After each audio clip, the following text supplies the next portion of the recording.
What if the Odysseus you knew lost his way? What if one night in a strange city he saw things that made him think the home he knew couldn't possibly be there anymore? What if, when he left the belly of the horse and opened the gates of Troy, he saw 10 years of rage pour into that city in one night? We left them a gift, an offering of peace that they took into their home. We violated all that's ever sacred between people. It turned a fight into a hunt. To burn the walls of Troy was to burn the entire world, entire, including his home.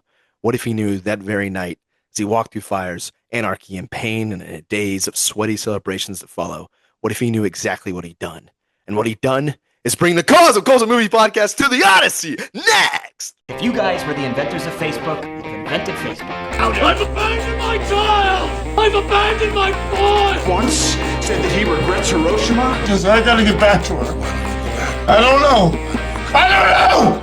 All right, welcome to the Cause Goals and Movie Podcast. I'm Jacob Vinus. I'm Matt Whalen. And today we are discussing the biggest movie of the year. I guess technically Spider-Man's made a lot more money, but Odyssey has better reviews and a lot of money too. And that is Christopher Nolan's The Odyssey. Matt, how you doing today? I'm doing pretty good. I'm well rested. I felt like I had to rest up for this one, so all right. I'm coming in hot. Coming in hot, and you got it fresh. You watched it again this weekend? I did, yeah. I just went and saw it. I saw it like a pauper, though. I saw it in standard format, so we can get into that. I know. Oh well, don't worry. I've got a whole thing saved to go over that kind of stuff. How are you doing? I'm doing good. I did not watch it again this week because I saw it 3 days. I saw it 3 times the first 3 days it was out, like a sicko. I've seen it in every format available in this area. So I saw it in 70 millimeter film. I saw it in digital IMAX, DCP, and I saw it in 70 millimeter IMAX. So I take that back. I haven't seen it in just standard. I don't really have a desire to watch it in just standard when I have the other options available. I have something to say about that, but we'll get to that. But yeah, other than that, doing pretty good. Great day at work and focused on, the Odyssey. So, so I guess before we just jumping right into it, Matt, I don't know if we've really talked that much about Christopher Nolan. What is your relationship to Christopher Nolan? Like, when did you get into him, and what is he one of your guys, or iffy, or I know one specific Nolan movie that you really love, but I don't know about your feelings on him as a whole. Yeah, I mean, I grew up with his movies sort of being in the zeitgeist from day one. So my relationship with him is that he's always been sort of like a top tier filmmaker. Like, I didn't really see those early films until after he was famous for movies like, billion-dollar movies like The Dark Knight. And he sort of started a new generation of blockbusters with, obviously, I mean, there's a whole lineage of conversations about superhero movies and how he sort of changed them and brought them into a culture that we now are almost trying to get away from. And he's actually, we can get into this, but he actually is helping steer us away from the very thing that he helped create 20 years ago. So very interesting on that. But yeah, I watched his movies from an early age and loved them. I mean, I was there when I was 13 trying to see The Batman Begins. And my parents were like, you just turned 13, and we heard this is a little bit darker than like your average, Batman animated movie. So they just weren't sure. They didn't know what to expect. And I don't think anyone quite knew what to expect at that point in, what was it, 05? And since then, I mean, it was just one after the other every summer around my birthday, really, like early to mid-July, it was a Nolan movie's coming out, and I'm going to see it. I'm going to be there opening day.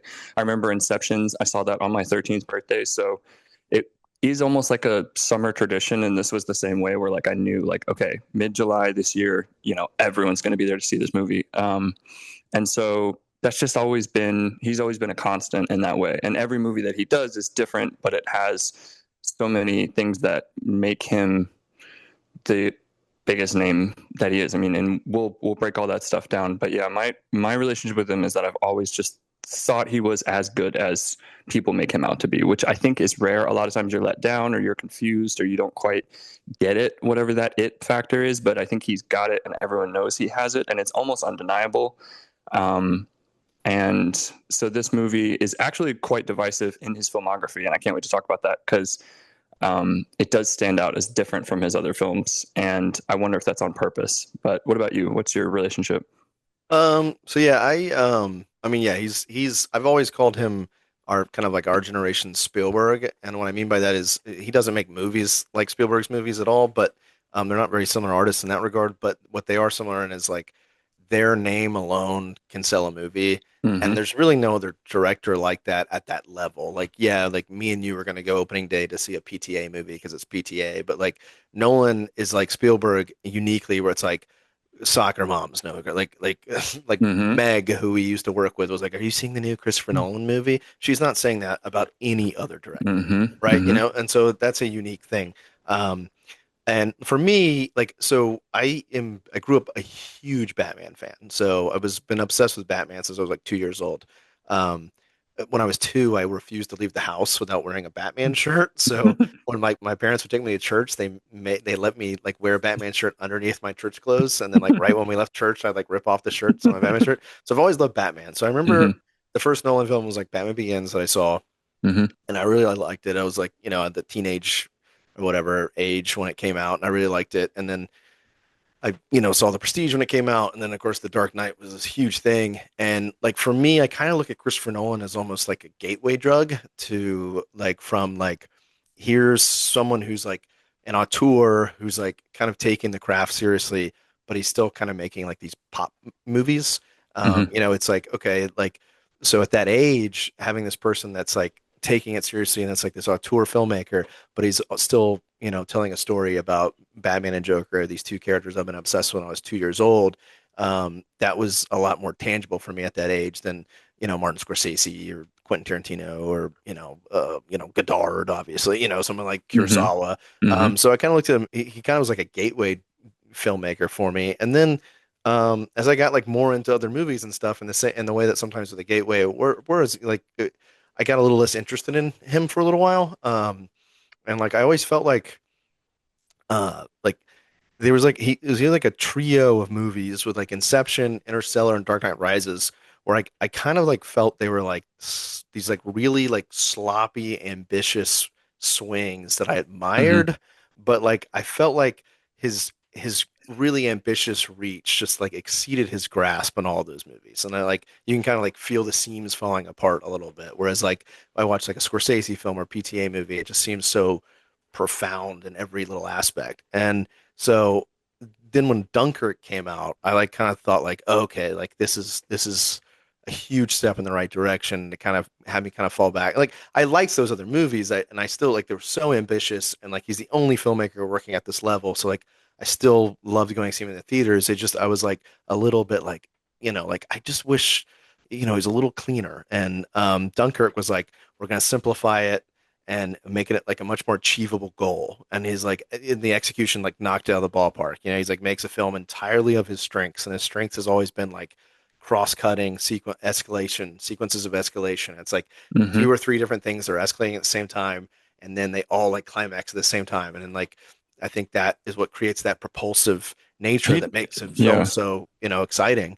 he Um, talked about that with that third act structure being like, I'm just going to cut out the first two acts of a war movie. yeah, Let's just do the third act, and you yeah, feel it from the jump. So yeah, definitely he started to kind of steer into the skid a little bit. Like, these are the things that interest me. I'm not going to worry about all the other stuff. And if you can't keep up, that's fine. And yeah. he kind of stopped worrying about that side of things. Yeah, So correct. And yeah, and yeah, and if you want the first 2 hours of that movie, just watch Darkest Hour. it's uh, honestly a good pairing. Yeah. yeah. But so then like Tenet, I kind of felt it went back in the little like similar like Hmm. Interstellar, and so like very ambitious, but maybe not quite the perfect execution. But the difference with those is like he had these new key collaborators Hmm. and like Jennifer Lame and Ludwig Göransson. And I just felt like it was, even though maybe it's had similar issues to some of those other ones that I had, it's felt more polished. Hmm. And then we got to Oppenheimer, which I thought was like a masterpiece with a capital M. Like I thought like, okay, he's Hmm. like, this was his best. And it sounds like condescending, and I really don't mean it this way, but like Oppenheimer felt like the first movie he made that was like actually for adults. Like I feel like he makes movies for like 14-year-old boys. Like Yeah, but I think that was both on purpose, and I think if we wouldn't be sitting here talking about him if he wasn't that way. I think he's one of the rare, but he makes yeah, movies where adults can be like, "Holy crap!" but also kids can be like, "I can go see this because there's no blood and there's like yeah, the violence is cartoonish." Like, he kind of knew what he was doing, and then he changed for sure with Yeah, Oppenheimer. yeah, yeah. And so yeah, I mean, I think again, I hope no one's like taking this as like negative. I really like Christopher Nolan, but I It think can be negative. It's okay. the combination of like his new collaborators and his Hmm. experience with IMAX has just Hmm. made him a much more polished filmmaker over time, which he's said himself.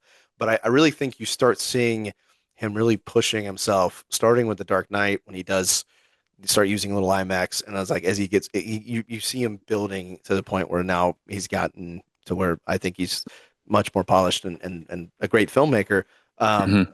but yeah, so I really like him. I think he wouldn't be in like my top 10 favorite filmmakers or anything, but I love every like any like Interstellar is a great example of like a film that is such a exciting movie in theaters. And anytime it plays in 70, it plays in 70 millimeter about every 2 years in Atlanta. I always see it in theaters, but like I own it. I don't think I'd ever watch it at home. Like the one time I watched it at Hmm. home, I was like, like it's nonsense, but it's such a great experience. But Yeah. yeah, so, but yeah, speaking of that, before we jump right into it, kind of on the IMAX thing, I have an IMAX PSA that I have to talk about. Okay. And I'm glad that it's put here because what I just said and then what I'm going to say after the IMAX makes it clear that I'm not just saying this IMAX stuff to like defend my precious Nolan because clearly I'm willing to say some negatives You. about him because I just did. And I'm going to say some more negative stuff about him afterwards that I have to get off my chest before we start. So, but the Okay. IMAX PSA, there is so much stupid discussions going on online about the IMAX saying like, well, I want to, what's so stupid? I can't even see the full movie and blah, blah, blah, blah. And like, it's not, well, if I don't have that, okay. So he's explained this. And if people who have actually gone to, most people doing this haven't actually been to a real IMAX screen. And I understand that. So I'm here to explain it to you so you know. So Christopher Hmm. Nolan has said it himself. When he is filming, he frames and blocks the scene so that for the middle of the frame, he shoots it open matte for IMAX, but he frames it for a regular aspect ratio. And he Hmm. says the whole reason is that when you're in an IMAX theater with that huge screen, the idea is the film to you want the film to cover your peripheral vision so that you are engulfed and just like completely engrossed in the movie. Hmm. And so you're still, if you're just looking at the middle of the screen, what you're like really actually like taking in is the same image that everybody else is seeing outside of IMAX. The difference is you have that other stuff that's kind of putting through your peripheral vision that kind of gives you this unique experience of just being completely immersed. And Hmm. that's what the IMAX experience is. And that is exactly why they never release the film in the IMAX aspect ratio on 4K or on streaming because that stuff is unnecessary if you're not in that like situation. Like if you're not in that experience, that stuff is unnecessary. And in fact, the framing looks really bad Hmm. out of that experience because the whole idea is not you're not supposed to be like looking like you're not really supposed to be taking it in as a whole image. Hmm. So that's just something that drives me insane. And so that is my plea of saying if you don't have an IMAX screen near you, still go see this movie on the biggest screen available because you're Hmm. still going to get the right experience. I promise you. So, but yeah, I have to me the thing that changed, so well I can talk about this now, is just like I went and saw it first in IMAX because I did want that sort of like bandwagon experience, go see it on the big screen possible, like it's in the trailer, supported by IMAX, filmed for IMAX cameras, all that kind of stuff, and or with IMAX cameras. And I had a great time, and the theater was packed. I mean, that like with what you're talking about, like people were like, "Sure, yes, I'll go do this. I know who he is, and I'll go pay the extra money." The theater was packed, and then I saw it on just a standard format and at the exact same theater in a completely different, theater setting. And the only thing that I missed really was, yes, it's a larger screen. Yes, you feel more engulfed, but to me, it was the sound. The sound in IMAX is way, way, way better. And I yeah, do wish that standard formatting theaters would have improved sound. You can feel like you can hear the air conditioning a little bit when you're in yeah, a regular standard. And I remember seeing Dunkirk, and that was one of the first IMAX movies in a proper IMAX format. Um, in Wilmington, North Carolina, and I was like kind of scared how loud it was and the Yeah. planes. I was like, I thought it was like the experience you must feel when you go see like a 40X, where I was just like, I felt like I was shaking in my chair. I was like, Yeah. what is happening right now? And the shots at the beginning of the movie when they're being fired on and in the town, like I couldn't believe it. And so I do think the sound really does add a certain element to it, especially with a movie that's so based around the music and the language that's being spoken. So, but yeah, I respect your PSA. I think although I I will do have a say, question. I was gonna say, if you want sound but you can't have an IMAX, go to a Dolby. Yeah, Dolby actually that's true. Dolby sounds better than IMAX, but IMAX is a better experience in my opinion. I haven't gone to Dolby, but I've heard that, and I do want to try a Dolby. They Okay. sound amazing. But yeah, what's your question?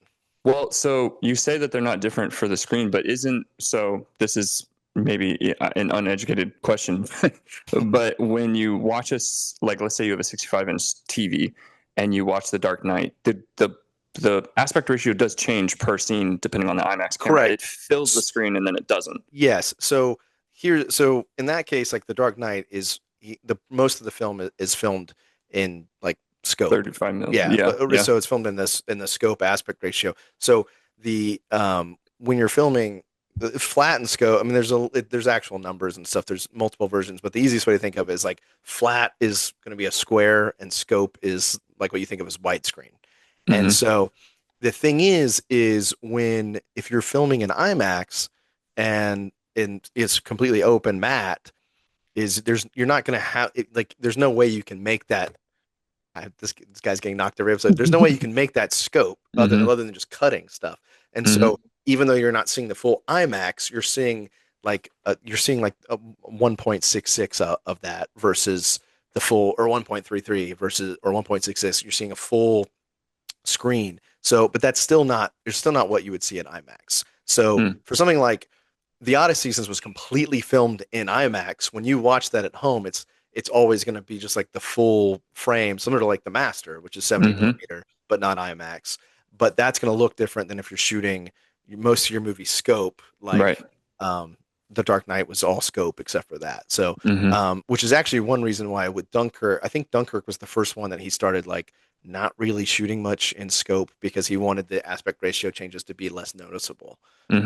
So it is almost like you switch sides of a disc or something when you're watching Dark Knight at home. It's kind of like, oh. But that's that. I just want to say that, and then I have one more thing I have to say about Nolan because we're talking about him, and I have a microphone, and this is another thing that has driven me insane, and so I have to say it. And this is not. I want to start it off by saying this is not meant to be a bashing. I really like. I don't think he's going to hear this. It's okay. I would say I love him. I would love him. I love his films for the most part. But I hate that the internet is always comparing him to Stanley Kubrick when they make completely different films and are completely different artists. Like there couldn't be further. Like I think it's just because 2001 was a big influence on Interstellar, and so people like it's lazy. It doesn't make any sense. Like Nolan is not like. Again, this is not a negative. People make different kinds of movies, but like Nolan is not ambiguous. Like almost all of his movies ends with somebody monologuing about what the movie is about. Or like that, which is fine. But like Stanley Kubrick is completely ambiguous. I mean, The Shining has a whole documentary about what the movie's about. Obviously 2001. What is it about? The only ambiguous thing Nolan has is it a dream or not at the end of Inception. Nolan doesn't have the sadistic humor that Stanley Kubrick has. I mean, Nolan. I always push back when people say Nolan's not funny. He has a sense of humor. Like obviously the Joker. There's even humor. There's a couple of jokes in this movie. But he doesn't have that sadistic humor where he's like it's just like very much like we're all fucked and I'm finding this hilarious, which Stanley Kubrick has in pretty much every single one of his films. And visually, they're so different. Like Nolan is a rapid cutter, focused on telling story through the edit instead of composition or blocking, where Stanley Kubrick is most known for his long takes and he focuses on composition and blocking. It's like everything looks perfect. That's not Nolan at all. And so it just annoys me because it's so they are not like the closest visual director to Stanley Kubrick would be Wes Anderson because everything is they're both obsessed with symmetry. And then if you're going to talk about thematically, the most modern day one is probably PTA. It's like there's Mhm. nothing Christopher Nolan's not like, and that's no shame. Like I'm not saying that that's a shame. I'm just saying it's a stupid comparison. I think yes, I agree. I think he's influenced just as much. I mean, just as much as he is by Kubrick as he is by Michael Mann for Dark Knight. Yeah. And Oh yeah, like Michael Mann. I mean, Inception just has the look of a Michael Mann film. mhm. Um, but I'm just messing with my this. Anyways, but yeah, I'm keeping that in. That's funny. Yeah, no, I don't know. It drives me insane. But that's not like it's fine. And also like Stanley Kubrick has like a lot of like we just talked about like it's intentional. I'm sure, but that's one of the reasons he's the most popular filmmaker. But it's like he holds a lot. He definitely holds back on some punches. Like there's not a lot of blood in his movies, and all that. Like Stanley Kubrick I mean, he made three films that were, almost banned. Like Christopher Mhm. Nolan would never. I mean, there's not. They don't even like his Odysseus is, a wife guy. When Odysseus is in the poem is fucking everyone. Like it's like that. Just come on. Come on, come on. They're Yeah. not. They're not the same. Like they're not. They're not even close. And that doesn't mean that Chris Nolan's bad. It's Mhm. just like it's a stupid comparison. I think that's why Oppenheimer was received the way it was because I think this latest one is actually him stepping back into something that's closer to like Batman Begins, where it's I think to me Oppenheimer stood out as like he has much more specific themes and ideas in mind than he's had before, meaning like for lack of a better word, adult or explicit, not just the sex scenes, which are a little bit more artfully done than they are gratuitous. But yeah, Oppenheimer was the first time where he stepped outside of his comfort zone, I would say, and he was Yeah. rewarded for it. And I think he knows that, and I think that's him sort of. It was necessary for that specific story too, and we'll save that for the rest of those for the Oppenheimer. Yeah, yeah, yeah. I But mean, yeah, there's a lot of Oppenheimer stuff in this movie, so that yes, we yeah, haven't talked about. it'll But get brought up. yeah, but anyways, it's fun. I mean, Okay. I like Christopher Nolan. I had to say that. So before we got Nolan, now again, this is not going to last long. We're going to get to the actual movie first, but before getting into Nolan's Odyssey, we went over Nolan before getting Nolan's Odyssey. Let's talk about Homer's. Do you have any relationship Sure. with Homer's Odyssey other than did you read it in school? Are you a fan? Do you know anything about it? Are you like, you know, Um, hashtag not my Athena or whatever? no, I don't. I didn't have to read it in school, and so therefore it was just one of those books that I never came across. I'm not really a big Greek mythology person. I mean, I can feel myself with this movie and other things being drawn to it as I get older. I think we can go into this, but my PSA is that we should be required to read books for the rest of our lives because I should be pushed to read more books than I am now. I agree. Yeah, I agree. I don't read enough, but yeah, I was just gonna say the original like the poem and all the to me my familiarity with it is just through the repeated imagery that you see over the canon, the literary canon over the last 3,000 years. Yeah. You're laughing. No, I was gonna make a joke, but I'm not going to. Keep going. I'll say it What's later. your okay? All All right. right, go What's your ahead. joke? Nah, that's good. Yeah. Goodness. Um, yeah, I don't. Mine. My relationship is just it all kind of feels everything's been derivative from it, but it's not really something that I've gone back to the source yet. Boy, have the tables have turned, Jonathan, because Jacob's about to go lit class. Yeah, I've read the Odyssey, believe it or not. Even that Mister I don't really read, but I read it in high school. So, Oh, but all I did right. actually read it, and uh, I kind of my relationship was like I read it, I understand like its themes and its importance in culture, Mm-hmm. and I've always kind of found Greek mythology interesting, but I'm not really an expert. But I've read it. I read some Dante as well, and some Plato, and their interpretations of Odysseus.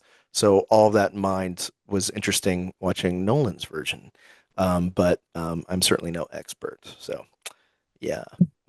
All right. Well, anyway, so talking So, about the movie, well, yeah. with that though, did you have any notes? First, did you go back and look at anything from the poem before you saw the movie? So I think my biggest thing with in regards to that is just like the actual character of Odysseus is Mm-hmm. Nolan's interpretation. So like obviously like Homer's he's very egotistical, very arrogant, very Mm-hmm. prideful. We already Mm-hmm. talked about him. I just say he's sleeping with Calypso for 7 years and Yeah. sleeps with some other women. And whereas Nolan's is kind of like a wife guy and he's struggling with PTSD and guilt over what he thinks is the greatest war crime ever committed. Mm-hmm. Um, and it's not to say that Nolan's doesn't have some of that arrogance and everything, but I do think like it's just because of how his decision to interpret it the way it does, that's not really in there as much. But I think it's wrong to say Homer's doesn't have any PTSD because like if you haven't read it, but Odysseus cries a lot, and I do remember like us making jokes about it in school. Like it's like why is this guy always crying? Um, it's just not the main focus. He's ultimately still kind of like a traditional hero. But Mm-hmm. Dante's Odysseus is a war criminal. I forgot what layer of hell he's in, but he's when he is in he's getting tortured mercilessly in hell for all of his war crimes. So I do think Nolan took a little bit from that, and also Plato's Odysseus basically like rejects his ambition completely and is like reborn as like not a slave but as like a peasant. And so Mm-hmm. I kind of think in a way Nolan kind of took a little bit from all of those. Plato's is kind of a cuck too, but but so he said, well, he'll be a wife guy. Which with Anne Hathaway, of course, you're gonna be a wife guy. But I mean, so I who do, wouldn't be? yeah, exactly. So I think it's interesting that he's kind of taken from all of them to kind of create his version of Odysseus, which is I think also going back, like you said, it's like he's the most popular filmmaker for a reason. I think a true adaptation of Homer's Odysseus is going to be closer to like a Daniel Plainview type guy who's like just mercilessly arrogant and gets all of his men killed for being an asshole. That's going to be hard to make $1 billion as your lead. So you get Matt, Mm-hmm. because look, he's got a relationship with Christian Bale. Christian Bale could have played that version for sure, Mm-hmm. and I don't think it would have made as much money. It probably could be an equally good movie, a different movie, but I think Matt Damon could. I actually think Matt Damon could have. We've seen him do Informant and Ripley. We've seen him do. I mean, yeah, even yeah, in Interstellar, we've seen him do that. I just don't think that was what. Because to go back on to Oppenheimer just briefly, it's the same thing with him. Where in reality, that guy was way weirder than he's made out to be in the movie, and it made yeah, $1 billion. I think the a little bit of watering down yeah, is yeah, yeah, yeah, on yeah. I purpose. I think yeah, I'm not saying Damon couldn't have done it, but I think part of casting Damon is I think Damon is typically a more likable his movie Mm-hmm. star persona more likable, Mm-hmm. um, and it fits that his version. But the most significant aspect of which we've already kind of talked a little bit about, but I think it's important to like just full blown go into it. The most significant aspect of Nolan's adaptation is he makes the whole film revolve around Odysseus's guilt for the Trojan horse, and he feels he defied the gods by offering a gift from Athena, only to use it to trick his enemies and sack Troy, killing men, women, children. And so basically, Odysseus' greatest accomplishment in all the other versions is his biggest sin in Nolan's versions. And it does parallel very well with Oppenheimer. Mm-hmm. And like the horse is kind of essentially the bomb. It's like he's Mm-hmm. responsible for triggering this apocalyptic defying Zeus's law, and it's spreading this heresy and violent nature across the world, and is gonna, it's the end of the Bronze Age and the end of the world. Um, and I wrote these down because I thought reading these in a row, like back to back, kind of perfectly to me captures like, yeah, he's basically just he's found a different way to explore similar themes, and that it really is like in Command Beast Oppenheimer. So just listen to these two back to back and tell me I'm wrong. So these are two quotes from both movies put together. One man's idea, one man's trick to break Zeus's law forever. We live in a world of palaces, trade, language, blinded with beauty until we broke it. When I came to you with those calculations, we thought we might start a chain reaction that would destroy the entire world. What of it? I believe we did. Mm-hmm. I just think, Mm-hmm. yeah, No, I mean it's very I think it's very obvious. I think he's reckoning with something, and I think that it's The thing is, maybe because I didn't have the relationship with it, even after the fact, I didn't really go back and try to like read up and see what I missed or whatever. But um, For the record, there's no way you can interpret the poem like that if like just without him. So it is a big deal that he did that. yeah, I guess I just don't feel like maybe again, like I said, maybe because I don't have a relationship with it, I kind of like that. That's what he feels about it. But I do Yeah, kind of think that. I think it's a fascinating look at it. I'm not saying it's wrong. I'm saying like I think it's worth mentioning because I think only Christopher Nolan would read the Odyssey, Homer's Odyssey, and be like, I'm going to do this as a continuum. Like I think it's really interesting. I'm not I saying do it's bad. too. I think it's not. To me, the thing is, I don't think. Of course, I didn't live through either, but I don't think comparing the Trojan horse and the atomic bomb is fair to the atomic bomb. That's my biggest issue. Is just like, okay, one thing is That's not the other. Yeah. Well, yeah, I guess I mean if you want to get into it now, that's actually in my studio notes and I'm lost section. But if you want to get into it now since you Yeah, brought it let's up. do it. Yeah. Okay, so I essentially let me go down to my notes for that. Yeah, I wrote detailed notes for this. So yeah, I really admire his interpretation of the material and making the sacking of Troy the trigger of this apocalyptic consequence similar to the atomic bomb. But I agree, like I don't know if that really makes sense because there were sackings of cities way before Troy. You know, that Hmm. kind of violence existed in all of mankind for the history of mankind. People killing women, children, all that.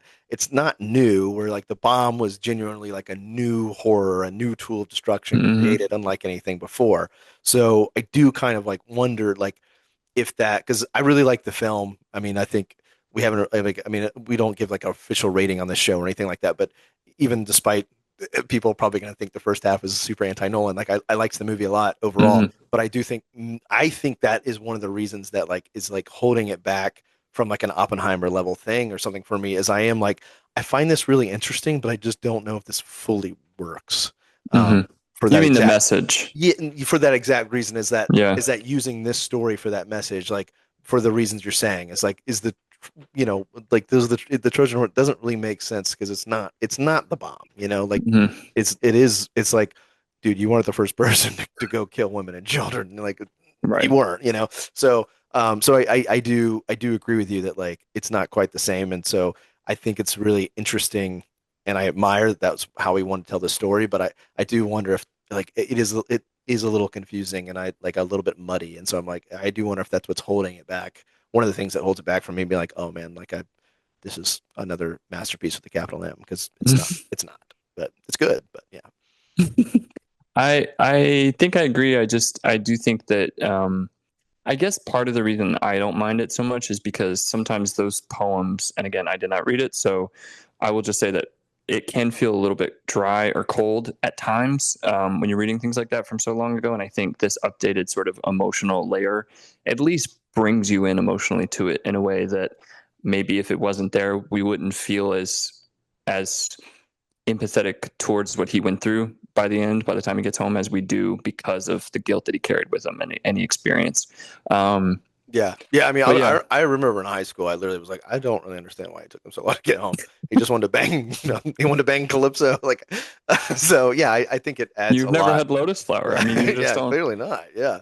Well, Um, to me, the thing that's more interesting that so the first time I watched it, I was just trying to like piece the Odyssey together. I was like kind of checking boxes the way, and we'll talk about it. The way the movie kind of feels, I felt, which is just like we got to get to this thing, and then we got to move on to this thing. And the next time I watched it, I was really, really focused on the stuff that I could tell was there, obviously, but just didn't have enough brain space to take in both, which was all the stuff about the politics. I was really interested in that the second time around. All yeah. those sort of side characters and the side conversations. The thing he says to Anne Hathaway, Penelope, when he's leaving is like, this isn't for Helen, this is for trade routes. Yeah. He's using this as an excuse, which again, I don't know if that's in the original text, but the fact that that's such an impactful reason for why everything unfolds the way that it does. And I think that that's another layer to put on top of what you were just saying, which is just like, we didn't even do this for the gods or for women and children or what have you. We did it because we wanted power, money, whatever. And those guys died and went to Hades.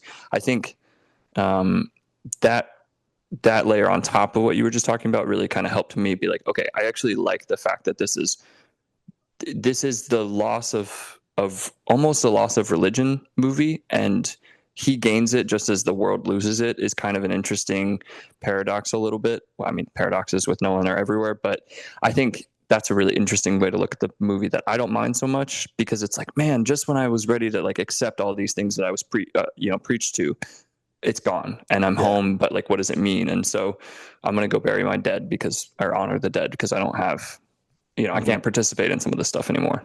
Yeah. No, yeah, that makes sense. And I do think like it does contextually kind of change the trials of the Odyssey Mm-hmm. because like in the in the poem it is more it's like it's it's punishment for his arrogance and everything, but for this one it's like because when we first see it the first time and we don't know that's his interpretation, but after seeing it a second, it recontextualizes when Matt Damon gives that the thing I opened with is like Mm-hmm. when it recontextualizes it. So it is like, okay, so when Odysseus chooses a different path, he's not doing it out of pride, really. He's like, the exact quote is like, I've followed Agamemnon enough. And it's like, Mm-hmm. that's somebody that he went into battle, like you said, for politics. And then, and he, committed what he feels is this despicable act just because he had to for politics, because of, agreement with Agamemnon. And so he's like, it's like when he says, I followed him enough, it's like, I'm not doing that anymore.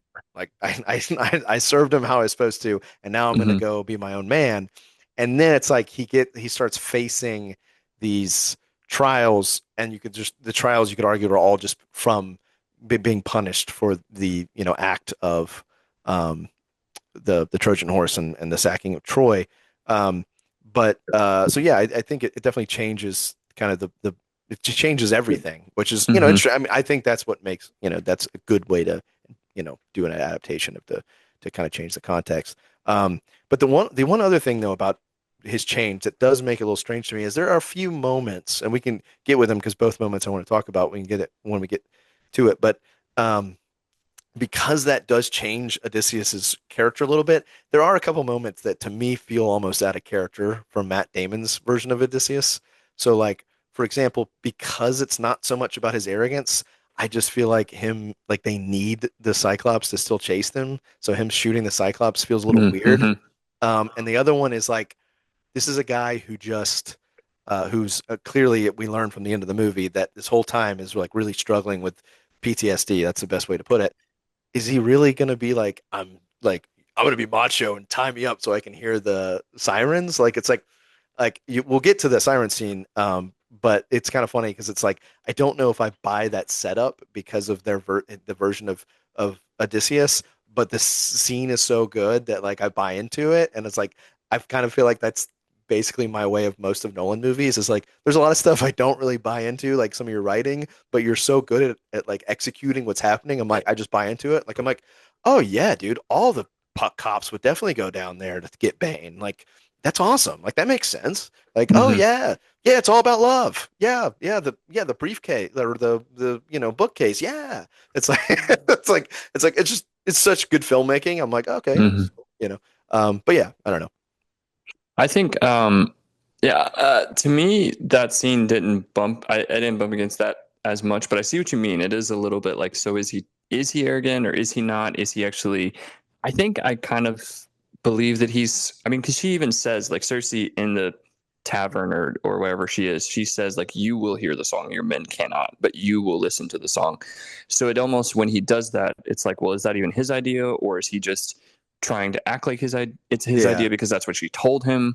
There's yeah. a lot of like predestination type Mm. of questions going on in this movie where a lot of stuff is literally like they say this is what you're going to do, and then we just watch that actually unfold, and it changes the context of why it would happen. But which is not my favorite style of like a lot of those. um what's the word for it when somebody, a prophecy, like that prophecy style? I've never Yeah. been a big fan of that unless it's really explained to me very well. A lot of times if it's like there's a prophecy, it's like, Yeah. okay, okay. Yeah, there is like an inherent there's an inherent problem when you have prophecy when like prophecies are a big part of your movie because you're just like telling, hey, this is what's gonna happen in the next 30 minutes of the movie. So yeah, I Right. mean, And how do you know that this is going to happen? Who yeah, decided this? Yeah. yeah. Yeah. Um, it is written, nothing is written. Lawrence of Arabia. Anyways, yeah. Well, on top of his discussion, like his interpretation, the other big thing, and all this obviously flows together, is of course, why is it such a big deal that he broke Zeus's law? And it's like it's brought up so many times. Zeus's law. And it's really like how we treat others, how we treat, it's about hospitality. And I think it's Hmm. really interesting because so the Greek or all right, Jonathan, here we go. More little lit stuff. Um, I'm Who so is Jonathan? I don't know. He's the guy that posted that thing. Oh, calm down. Yeah. So I'm like, all right, no, dude, I We mean, know it's just Elise. It's uh, okay. I don't think it is. I really don't. I talked to her about it. She was like, because she felt bad when she's read that. I was like, it's fine. Fuck you, Jonathan. So, uh, Jonathan, you um, came after me. I don't really care. yeah, nah, dude. Well, Zeus's law. So I got to protect Matt. Zeus's law. When your podcaster gets bashed, you protect. But yeah, so the Greek, I am a god in disguise. exactly. So which is yeah, exactly. So that's why they do it is this, to Hmm. protect a god in disguise supposedly. But so the Greek word is xenos and xenia, which is the root word for xenophobia. And so I do think, and that's really where so that's where the terminology comes from. Is Zeus's hospitality is xenos. Mm. And so I think that's obviously again I think that it's very relevant to Hmm. today's times, and that him making a movie about xenophobia, how we treat others, and how that by the way of us treating them poorly is leading to apocalyptic aspect. I just think that's very interesting. Yeah. Any thoughts on that? I mean, yeah, I just don't. I've never used the term plate liquor. I don't really appreciate it. The way he says the R, that's a hard R. Fleet liquor. He's incredible in that movie. Yeah. We'll get to that. The last I thing don't before we have any thoughts on oh, xenophobia. Other than I'm just yeah, saying I think that's very interesting. it was It's not, it was super random, but I understand what you mean. it plays a big part in the point of this Yeah, it movie. does. I Yeah, don't it think does. he's making a movie about molten, current day. I think. Well, I think what he's doing is he's bringing it into a context of like this doesn't have to be that complicated. I think the idea is we think that the Trojan War happened because Helen was, oh, we gotta go save her and all these things, and then we Yeah. find out, and at least in this interpretation, or maybe this historically accurate, is like it's actually about trade routes, and it gets really complicated when it becomes about politics and money. And his from the jump, like within the first 5 minutes, it's all about just like let's just treat each other decently. He's trying to actually make it really, really clear, really, really simple, and so that is honestly a great theme to kind of base an epic on. Is just like let's just be nice to each Yeah. other. Like it's the most kindergarten way to look at things, but it's also crucial to look at things that way, and it's probably better that we all look at And things it's that way. unfortunately very timely.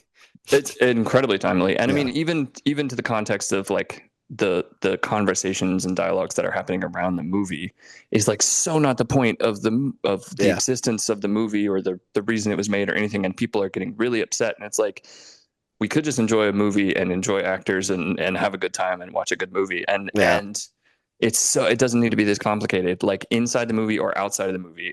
I appreciate that his thing, which is spoken from a point of privilege because he's so wealthy and he's so powerful and he's so respected, and he's ascended to a level that most people will never get in terms of filmmaking and their career. But I mean, I hope everyone gets to experience it, but like it is a little bit of a privileged thing to say, like, can't we just be nice to each other? But it's true, and you can't really Yeah. argue with that. So I do appreciate that with great power comes great responsibility. He's trying to say something Yeah. And I um yeah. decent. Yeah. And I think what I like about it is like it kind of dovetails a little bit in like what we talked about last week with PTA and like the master is like I really like that like he's making instead of making like these like a relevant film that's like a capital I issue movie where it's like I'm making a movie about directly about like immigration or something. It's like, no, I'm gonna make, a film that is this, it's the oldest story ever and it's a big epic, swords and sandals movie. And we're gonna Trojan horse, pun intended, these themes, and it's gonna have a better chance of reaching a large amount of people, Mm-hmm. because people are gonna go see this kind of movie more than they're gonna go see some little indie movie that's, about whatever. So I don't know. I think that's cool. I think Do you it's think? Do you think that he feels like, because the best way to interpret to quote his own almost. movie, Batman Begins, people need dramatic examples to shake them out of apathy. So I do think he, yeah, I do think it's intentional. I don't Well, know if that's because what you're going to ask. what I was going to say specifically is in regards to all that stuff about IMAX. Like that's he restarted the conversation about IMAX this year again, and it's like to a certain extent. I mean, the fact that he now has a popcorn bucket is a little bit like, come on. But at the same time, do you think that that's, which is a very nice way to interpret it? Do you think that it's his way of sort of putting pomp and circumstance around something so that he can deliver a message, or is it he is also trying to make money? Like, what is his? Can it be I both? think, I mean, yeah, I mean, I guess it can be both. I mean, he said that like people always saying like, you know, when are you going to go back and do a smaller movie? And he's basically like, I'll go back and do a smaller movie when I have to. So I Hmm. think he's very understanding that like this isn't gonna. I mean, we just saw like Disclosure Day this year. Like Steven Hmm. Spielberg is most. He is the greatest populist filmmaker of all time. The most, but even that it didn't last. You know, it's not, nothing stays in fashion forever. I mean, my you know, uh I don't know, I was gonna make a joke about some bad clothes that are in fashion, but they're not. I can't think of anything because I'm not a fashionable person at all. So but yeah, like so like he knows that maybe in 10 years he can't do this anymore. Like maybe in 10 Hmm. years he no longer. And so I do think he's understanding like this is a unique situation. And I do wonder if like, and like he's always made films that are about what's going on, even if they're not directly like political or whatever. Like even the Dark Knight, I mean, I mean, there's a lot of stuff about, I mean, the Patriot Act you can imply, and you can apply, you know, terrorism and the responses and all that. Like it's not, again, it's not like overly deep, but I think the fact that this stuff is actually around, he's been a little interested in possibly doing that. Interstellar has stuff about, you know, how are we taking care of the planet, all that kind of thing. But I do, because it's always been there. I do wonder if, like, as he's gotten bigger, and Hmm. it is like a great power comes great responsibility, you know. But at the same time, like he gets a huge chunk. Like I think he gets like I think he gets 10% of the box office. Like he makes a lot of money. Like I mean, Right. it's not. But I mean that's part of the business. That's part of the thing is they are making money and they're making a lot of money. But you know, I mean, you can view someone as an artist and what they're trying to do as an artist and still take them seriously, I think. Especially because like I think what's interesting about him is like maybe he understands like I'm coming from a place of privilege, so he's like I'm gonna let the work speak for me. Like Christopher Hmm. Nolan's not going on talk shows and being like, all right, let me tell you fuckers how to live life, you know? Hmm. And I do always think that works out better, is just letting the work speak for yourself, speak for itself. Hmm. But and also like if you want to watch it just as a tale of the Odyssey, you can. I mean, I think a lot of this stuff is undeniable, especially the giant the monologue by Damon at near the end. I think it's kind of undeniable, but you know, I mean, people are stupid. Oh, yeah. Yeah. Anyways, so anything else you want to say before we get into the categories? Mm, no, I mean, I think we'll keep unpacking it because it is interesting, and there's stuff I really want to talk about specifics with the movie. But yeah, I guess at the end I'll give a little bit of like because we have final thoughts at the very end. Yeah. It's the final category. Um, Yeah. but I do have a Who's Odysseus? We're not doing that this week. no, it's clearly you. Um, Yeah, I'm arrogant and I don't know. you would stay I on the beach. I would sleep with Calypso. I know you would. It's okay. I would not. Who am I? I'm I'm Spider-Man. probably the dog. Yeah, I'm the dog. Uh, Argos? yeah, Yeah. yeah. I'm gonna Just name laying on a if bum I heap. get a dog, I'm naming him Argos after that. That was beautiful. You could be very Nolan about it and like make a anagram of the name, come up with a name that uses those letters. Yeah, I'm not gonna do that. There's an app. I'll show you the app. Yeah. Anyways. All right. Well, I'm Yeah, sure your other themes, the other stuff may come up, but let's go ahead and knock yeah. out the Let's get into categories. it. All right. So first category, Let's go favorite beat by scene. beat. Yeah, favorite scene. You want to go first? No, you go first because I have something specific in mind for All why right. it's my favorite. Well, I've got three to mention. I don't remember the master. I was like favorite scene. I named that 5,000. I cut this Yeah, down it to has to be three. one. Yeah. Well, I'm giving one, but I just shout out. Okay, all Okay. right, fair enough. Here's a shout out I'll do a shout out too. Don't worry. Okay, so one of my shout outs, look, the climactic battle in his Ithaca fucking rocks. Like it's Hmm. just fun, good, like just awesome fighting by Damon. It's just fun, like blockbuster filmmaking. The sacking of Troy is awesome. That we've talked about that already, and as far as thematically, that'll come up another. That's a weird scene to pick favorite scene, so I didn't. But I have two that like really are my favorite.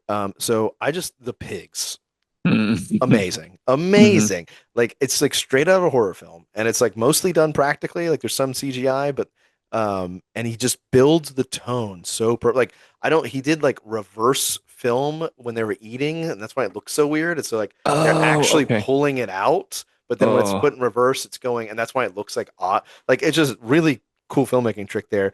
There's just like so much dread in it, and it just Hmm. and also it fits the theme of the film as we've just been talking about. Like xenophobia. About the reason she does it, she tells him, is that she assumes they're going to treat her poorly. They're going to do something to her, and so she Hmm. goes ahead and turns them into pigs. And it's like oftentimes the assumed threat of violence leads to the assumed victim into committing actual violence. Hmm. And it's like one man's defense or one man's I said that in a very like football way. One man's defense is another man's terrorist attack. Like it's there. It's there in the text. So I just I love that. And then my favorite film or my favorite film is no, my favorite scene ultimately like I love the pigs, but my other one is I think I love the sirens. I just love the sirens. I think Hmm. it's the closest to what I imagined when I read it. That Hmm. is and I think part of it is that is the one scene even before this movie came out, like 5 years ago, 30 years old, and you're like, you read the Odyssey in high school. What do you remember about it? I would say the sirens. The sirens was always interesting to me. Damon, that's his best scene. He's amazing. And the concept of the sirens is so interesting to me and how he frames it. He barely shows them. And, he takes, of course, and like, of course, he takes the music out. You don't, because your imagination is always greater than Hmm. actually hear. Like, no one could write a score that would live up to the siren song. Hmm. So I love that, and I do like that the only score we do hear is Penelope's theme. So it's like kind of like he's longing for Penelope. But Hmm. yeah, that's that. So what about you? Well, just briefly on that, I'd also it's the best auditory trick in the entire movie is the wax going into the ears. Is when I saw that in IMAX, I was like, yeah, it's pretty fucking cool. Yeah, no, it was awesome. That That was was sick. like it was so obvious, but it was like in a fun way where it's like, of course you would do it just like that. Like that's how it should Yeah, have been done. Like it's yeah, just so yeah, cool. Um, and that guy jumping out of the boat was just, I yeah. mean, just as a It comparison to what it would be like. it would I wouldn't have even said the pigs or anything else if I could believe that he would be tied up on the mast by him. But I just his version of it is yes, I have a hard time believing it. So that's why I had to. It wasn't that good. It was great, but but anyways, yeah, I'm kidding. Um, I do. So I'll do two shout outs as well, just and then I'll do mine. But I also really like this scene with Cersei, partially because I feel like the first time I watched it, I was like, wait, there's a woman who turns men into pigs in one of these stories. Wait, I think this might be her.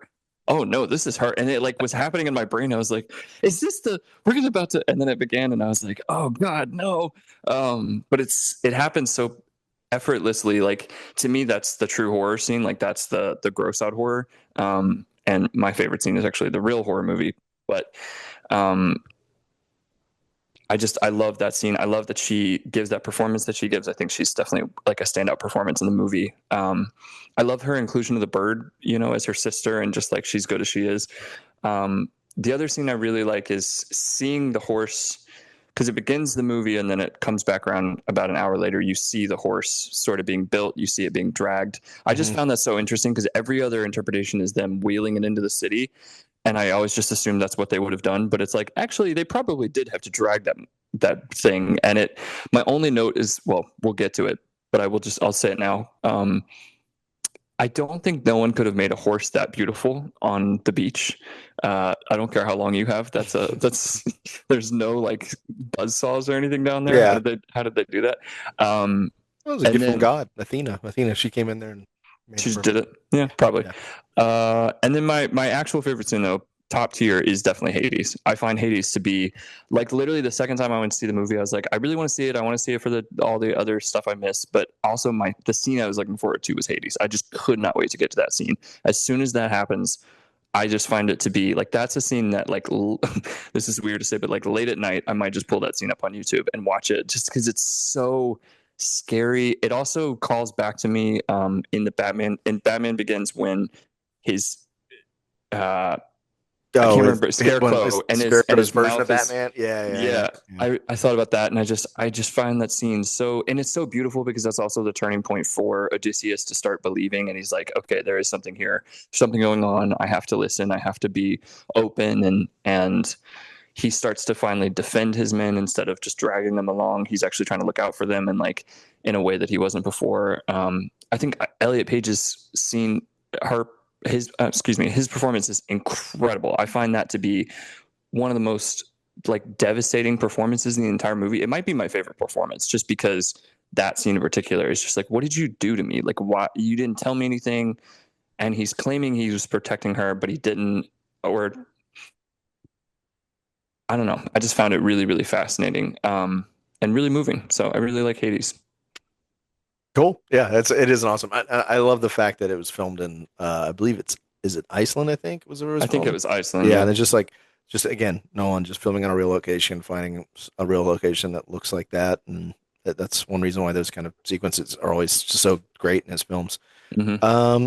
Cool. Well, what is your favorite edit? You want me to go first? You go first. Sure, I can go first. My favorite edit is in when he's talking to Menelaus, when Telemachus is talking to Menelaus. These names are hard, by the way. Yeah, that's why just to I memorize. haven't been saying a lot of them. When Tom Holland is talking to John Bernthal, and he says towards the end, after he gives him the story about, did you ever hear what it was like inside the horse?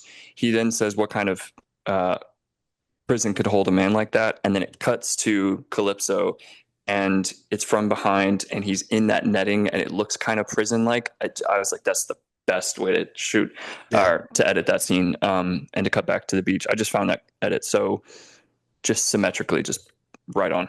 So yeah, that's good. My favorite is so there's a match cut that I think is incredible. That it's the most kind of the most important part of the movie. But it's during the sacking of Troy, and they grab it's a slave girl that could be Athena in disguise, or maybe we never really even haven't brought this up yet. The idea of like, are the gods actually present in this movie or not? As like the only god we see is Athena, but it could be interpreted that he's just seeing the slave girl that got killed that he, imagines as Athena. But and then as she's right when she's about to get her head cut off, then it match cuts to them literally cutting off the head of Athena of the statue, and it's like, and it perfectly, it was like they just cut off, like by killing that girl, the slave girl, they just cut off the head of Athena. They just broke Zeus's law. And it kind of, that's, the ultimate moment where he realizes like, what have I done? That's his Oppenheimer. Like, so yeah, I think that is like such a great cut. That's a good one. Yeah. I mean, that one sort of sums up the whole movie for sure. Yeah. I skipped favorite shot. So what's your favorite shot? Well, it's okay. My favorite shot is the shot in Hades when they're walking through. Just love Hades, dude. I like it. Might the call. Go to Movies Podcast. Hades. Yeah, he should have just called the movie go ahead and marry Hades. Okay. I just like that when they're walking into that area in Iceland, and it's from a wide shot, and it matches him on the beach at the beginning walking, but it's just his army, and they're so tired and desperate and alone, and it's beautiful. That's a good one. My favorite shot is when they are opening the gate of Troy from the inside. Oh, and yeah. They drop the torch on the outside of the walls, and it bursts and reveals the whole army waiting to come in. It's such a dramatic reveal to show them waiting. And I mean, it's just, I wrote, that's just badass cinema, baby. And it is. It is a great shot. I thought you were going to say the one when they open the gates. And yeah. is standing there. Yeah, I was like, Agamemnon. Yeah, comes in. Yeah, that's badass too. And that's the other thing where it's like, I feel like it's such a like simple tool. But I'm almost confident that like that particular shot and in general, the fact that his armor is the way it is I was like, I think he wants like the idea was like he's like they want him to look like Darth Vader so that the empirical nature of it is also implied, you know. So it's like, you know, he's leading the Yeah. empire, you know. Yeah. But yeah, that's I mean that's an awesome one too. But yeah, sick. All right, now we're back on the right track here. We skipped one. All right, favorite moment. You want to go? You want me to go first? You go first. We'll switch off. All right, so favorite moment. Um, all right, so when they're fighting the last Tragonians, I think I'm saying that right. I think so. Okay, first of all, it's just a badass scene. But when they're like running and then the trees start Hmm. moving and it's like the trees are trapping them.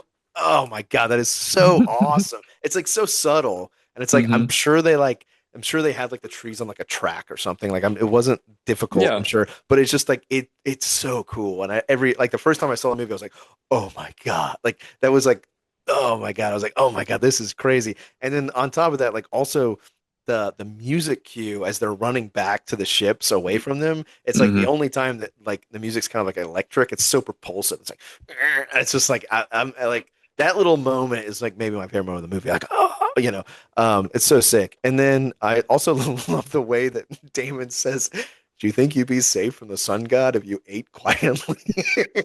Like it's just like so awesome. Like it's just like, and then he's like, "I wanted you to live." Hmm. I love that because he's like a parent like bit like disappointed in his And they son or look like something. 12-year-olds. They're like, Yeah, oh. yeah. It was like that was like it was Elise walking in when like we're like we don't know how to find this rug sample. And she's like, really? Like, come on. She literally would walk between us. She'd be like, get out of the way. Give me Yeah, the phone. yeah, 100%. Do you know how to make a phone call? No. But yeah, so oh, and then also I guess I got a couple more. Um, obviously, I just said it. The returning, the Argos, like God, when he sees the dog at the back. Oh my God, that was the closest. Christopher Nolan has never made me cry. That might be the closest he ever made it make me cry. His movies don't make You me cry. didn't cry at the end of Tenet? No. How dare you, sir? um. That will be Uh. like us ending this podcast in 25 years. Oh yeah. We get into a lot of stuff. It's the end for you, and the beginning for me. Something like that. Okay. But yeah, and then obviously like the plucking of the bow is, you know, that's cinema right there. And like the fact that it's actually in the score too. Like I You're this stealing my favorite moment, but okay, yes. well I'm gonna let you I'll that's all I'll say. I'll let you cook on that. And then my other one is Pattinson just in the whole climax. Get the spears, get the spears, get the shields, get the shields, get the swords, get this. It's just so awesome. Like it's just like he's so good at playing like a little He shit just, heel. we know that he's going to die like any second. Yeah. So he's just like, I'm going to be the worst person. You can't wait for me to die. It's It's just incredible. like so get the Shields. shields, get the spears.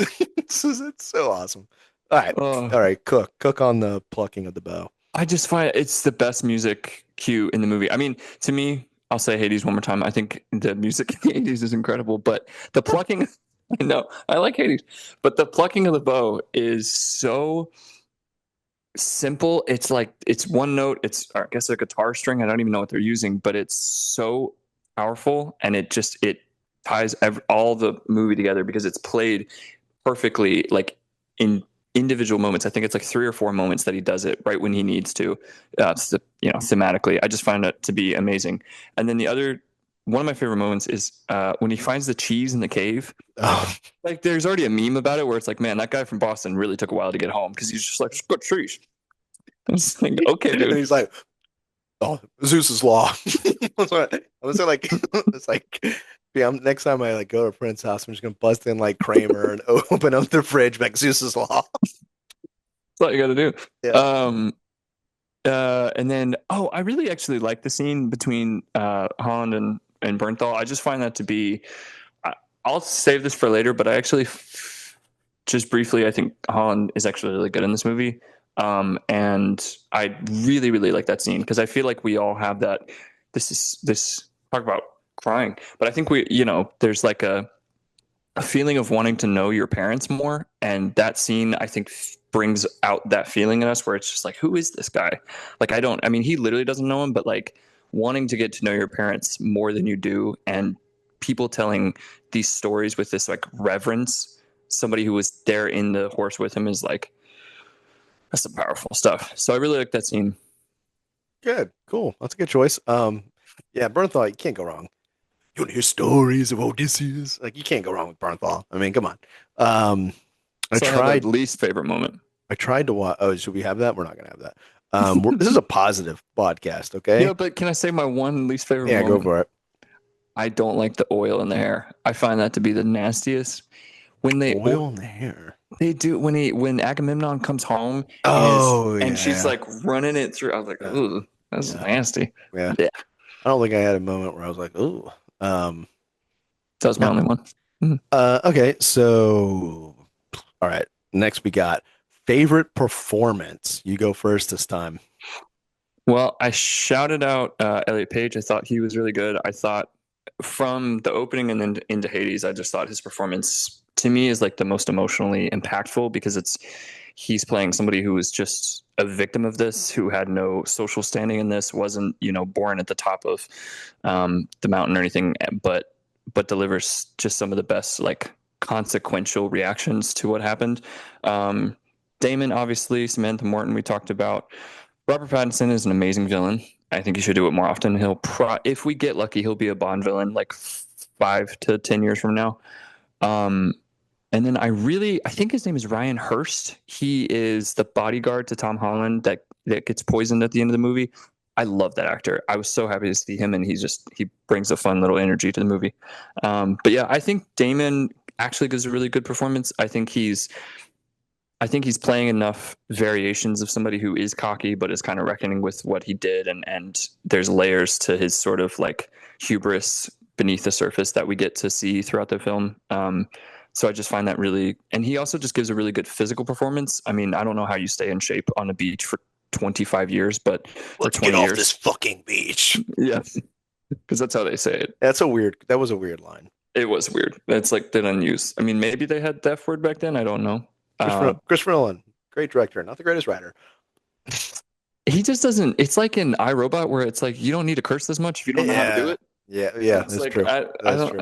I don't need I it. saw somebody online compared him to George Lucas in that like when you're watching the movies, the like when you think about it, the dialogue's kind of clunky, but then it's like the most like quotable dialogue. It's like Star Wars is so quotable, and then like it's like you live long enough to see yourself. You die a hero, live long so you become a villain. Like it's like no one has all these quotable lines, and you're like, Yeah, oh, that's kind of true, actually. It's like, oh yeah. it's true, but it's not really dinner conversation. Like nobody talks about that Well, like this in is a dinner. podcast, so yeah, No, but what that's else? what I'm saying. Like Oh, at dinner, why would they be talking like that? Nobody's I mean, I'm saying it's quoted in the same way that like Star Wars is quoted. Try or try not. There is no, fair enough. no He do does or have a do lot of not. There's no try. quotable. Yeah, He has a lot of but quotable it's lines. funny because like we take that for granted because everyone talks about how shitty of a writer George Lucas is, but then we take for granted that like he's got so many famous quotes, and then Nolan is kind of the same way. But anyways, yeah, okay. What's your for Do you have you just picked a bunch? You didn't want to like give one specific as like your ultimate favorite. Elliot Page? All I right. actually think it's Page because of the transition from the opening into Hades. What about you? All right. So, I mean, I'll do the same thing. I'll, give a couple that I like and tell you my ultimate favorite one. But we've already talked about Damon. I think he does a really good job. I think my biggest issue why I can't be like he's definitely the best or whatever is just like I still like there's something about the writing with his version of Odysseus. I'm like I still like there's not enough hubris that it makes so few of the moments seem weird. That's more in the writing than him. But I think he was a really good performance despite that. Hmm. And he's worth like he's the lead of this thing. You have to have someone that's doing a really good job for you to um you know want to go through all 3 hours of this. So he you got to shout him out. And then someone you didn't mention, John Leguizamo. I think Mm, he's amazing in this movie. Like I think he's so good. Um, and yeah, I think he just does a great job. And he was most I mean, he throws a little doll, he throws a little puppy off a cliff, and he's able to win you back over to care about him at the end of the movie. That's pretty impressive because that's a terrible what thing that they he did. that's just what they do back then. Yeah, I know exactly, but yeah, he's I think he's awesome. Um, Hmm. Zeus's law. I don't know. He's just awesome. I think he's chewing scenery. But to me, there's only one choice, and it is Robert Pattinson. He's fucking amazing in this movie. He's so good. I disagree with you. I think Tom Holland's fine. I don't think he's great. I think that though I think that storyline works as well as compelling as it is because of Robert Pattinson. Hmm. But I don't think Tom Holland's bad. But he think he's fine. But I think what makes that so compelling is like Robert Pattinson is, and then Anne Hathaway does a good job, but it's just Penelope's just not in this version of the Odyssey. He's just not that interesting of a character. But so I think I kind of think he carries the second storyline. Hmm. But and he's just fun. Like he's just fun. But yeah, no, that's a no, no. I do think it's a really well acted movie all around. There really wasn't any moments I was like, really? Um, I think the which reason that I like Holland and I actually think it's contrary to, let me see how to say this because it's Spider-Man, so no, so brand new day. Pattinson is playing it a little bit arch, but there is deeper levels of like vile beneath that we Mhm. keep getting further and further because of he's ultimately like every bully, he's really just a coward, which is true. Get the space. That's fast. I think the These reason beggars out of here. I think the reason that Holland to me worked, especially the second time, is because you know that there's an arc to his narrative. Like he is a little bit. Somebody compared it to like I can't stop hearing Mr. Stark when he's at the beginning, Yeah. but by the end he does take authority on that in a way that I don't think you could get from somebody else who's only playing it naive at the beginning. I think at the beginning he is a little annoying, and then as you get to the end and you see him sort of recognize his father and recognize the power that he's sort of inheriting, I think it works. To me, it works a little bit better as a performance, knowing that full scope. Whereas Pattinson to me is just like, well, yeah, we all knew he was going to be that viciously just disturbed throughout the whole movie, and it's only more revealed. It's not as, to me, a more interesting or nuanced performance as something like Holland. But and Leguizamo's great. Yes, I agree. Um, sorry, I just like I like had like a moment where I was like, "Holy shit, have I not been recording?" But I have. I Yeah, have. no, you're recording. Yeah. Okay. Yeah. So, no, he's fine. I think so. I think so. Christopher Nolan has had this thing, like the guy in like Dark Knight, like no more dead cops, like and like Dunkirk. There's like a lot of like background actors that give the weirdest like over and like I kind of it's like so there's like a joke that like he's not great at casting day players, and I almost think that he's aware of this, and that's why this movie, every single character is basically a big actor. He's like, Yeah. now that I'm the biggest director and I can do it and everyone wants to work with me, I'm just going to like I don't care if that's distracting because clearly I don't have a lot of luck with day players. And like I'm sure that's not actually what it is, but that's I'm like I just think that's funny if that's kind of if there's any kind of truth to that. Yeah, It's like I could see that. Mia Goth being in there for 20 That seconds was makes no sense. distracting. Yeah, Yeah. that I honestly didn't like. I mean, you're not supposed to like her character, but I found that just a straight up distraction. Yeah. Yeah. Well, you win some and you lose some. What When did you you think about Anne Hathaway? I thought she was fine. She was fine. But I just think that like You gotta get back to her. yeah, yeah, I mean I would.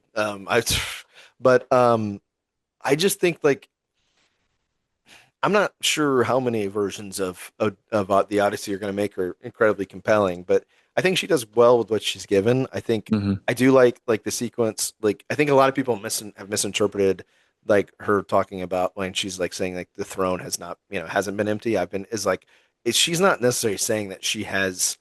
I don't think she's saying like, well, I want to be in control. It's more saying like, I want to wait for Odysseus, who I don't want to marry one of these guys. And if Odysseus isn't here, I'm the queen. Why does there have to be a king? Why can't I just, And so like, I think a lot of people like interpret it as like some kind of like, it's like she has desire to do that, like a ambition, that they felt was out of character. It was like, I did not read that scene that way. I'd read that scene as like, she's basically saying, I want Odysseus. I don't want to marry some other guy.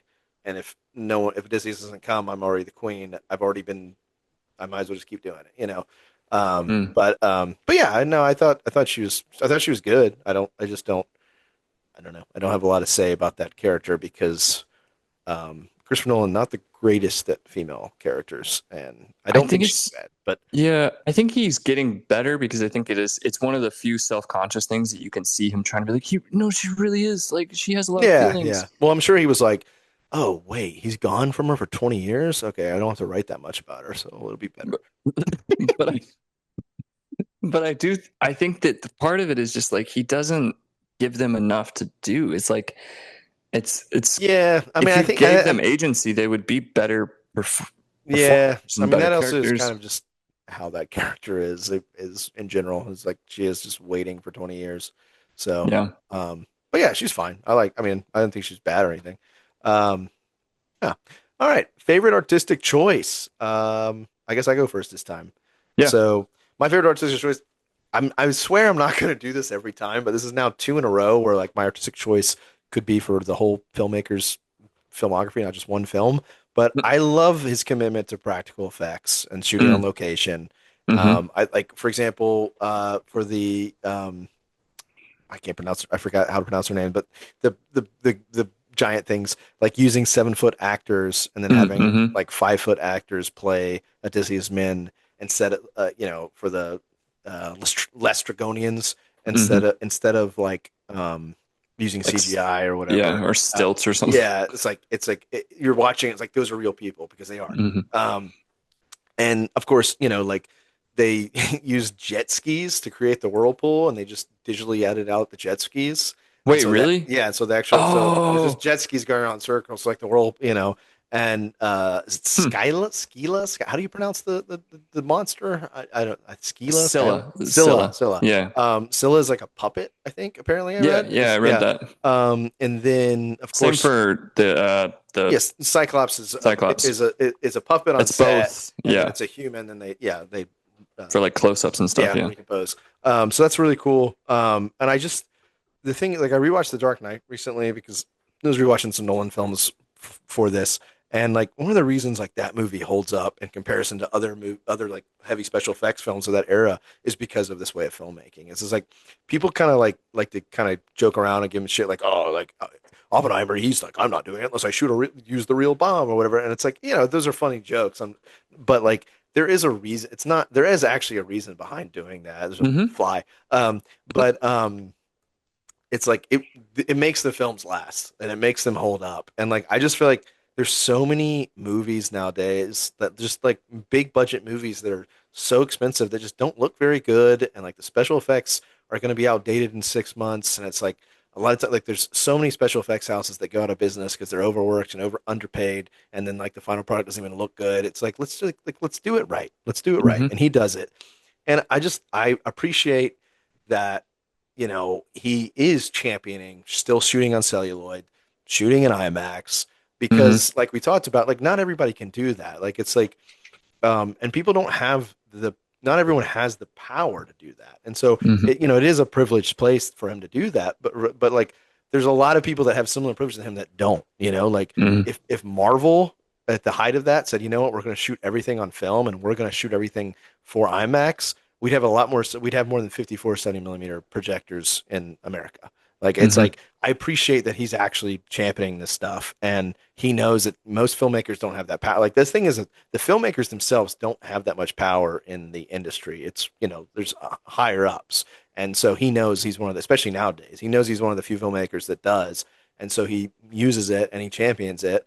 And like Ryan Coogler wouldn't have been able to do so. I mean, he literally Chris Nolan has a special thanks in there because not only did he give him actual advice, Warner Brothers wouldn't have even done that if they didn't have the experience on Tenet and some of these other films, right? So Hmm. I really appreciate that he really pushes for that kind of stuff as a champion of that. And then, like I said, it makes even some of the films that I don't love makes them worth watching in theaters when they play at rep screenings and stuff like that. So I appreciate he does that. Yeah, I mean, even you talked about the Lestrygonians and like the trees moving. That felt to me like a 40s, like almost comedy sketch, like in the way that it's almost clunky and kind of awkward, but it actually works a little bit better because like it's not it's all practical. So Yeah. it doesn't age because it's sort of timeless, and it's very old school filmmaking, and it takes a lot more work, but you get a better result, I think, over time. Yeah. I agree. What about you? Artistic choice. I mean, for him, I think it's been said many times. Everything has been said a lot about this, but just his use of time, I think, actually works really well. There's actually two things, if I can. There's time. Since you haven't read the poem, I just want to know the poem is in non-chronological order. What do you mean? Like, okay. Yeah. So it does jump back and forth. Yeah. Mhm. So I think it's fitting for him to do that, and he does it a little bit more stretched out. It's not so cut. Like literally with Dunkirk, you're cutting between weeks and hours and days and all this kind of Yeah. stuff. But with this one, I think it serves its purpose in a very much more like it takes a back seat where you still feel it, but you don't feel it to the effect where you're kind of getting whiplash. It's just sort of moving the way like a novel would move or a poem. And then the other thing Or a spoken word of 3,000 years. yeah, it's fine. Or a song. But the other thing I would say is I really appreciate this time around his use of world building with regards to the way he writes dialogue, because none of the characters are like, man, I really just want to find like a good man. It's like they're immediately talking about really, really dense stuff. That's what was missing from Penelope's character. Exactly.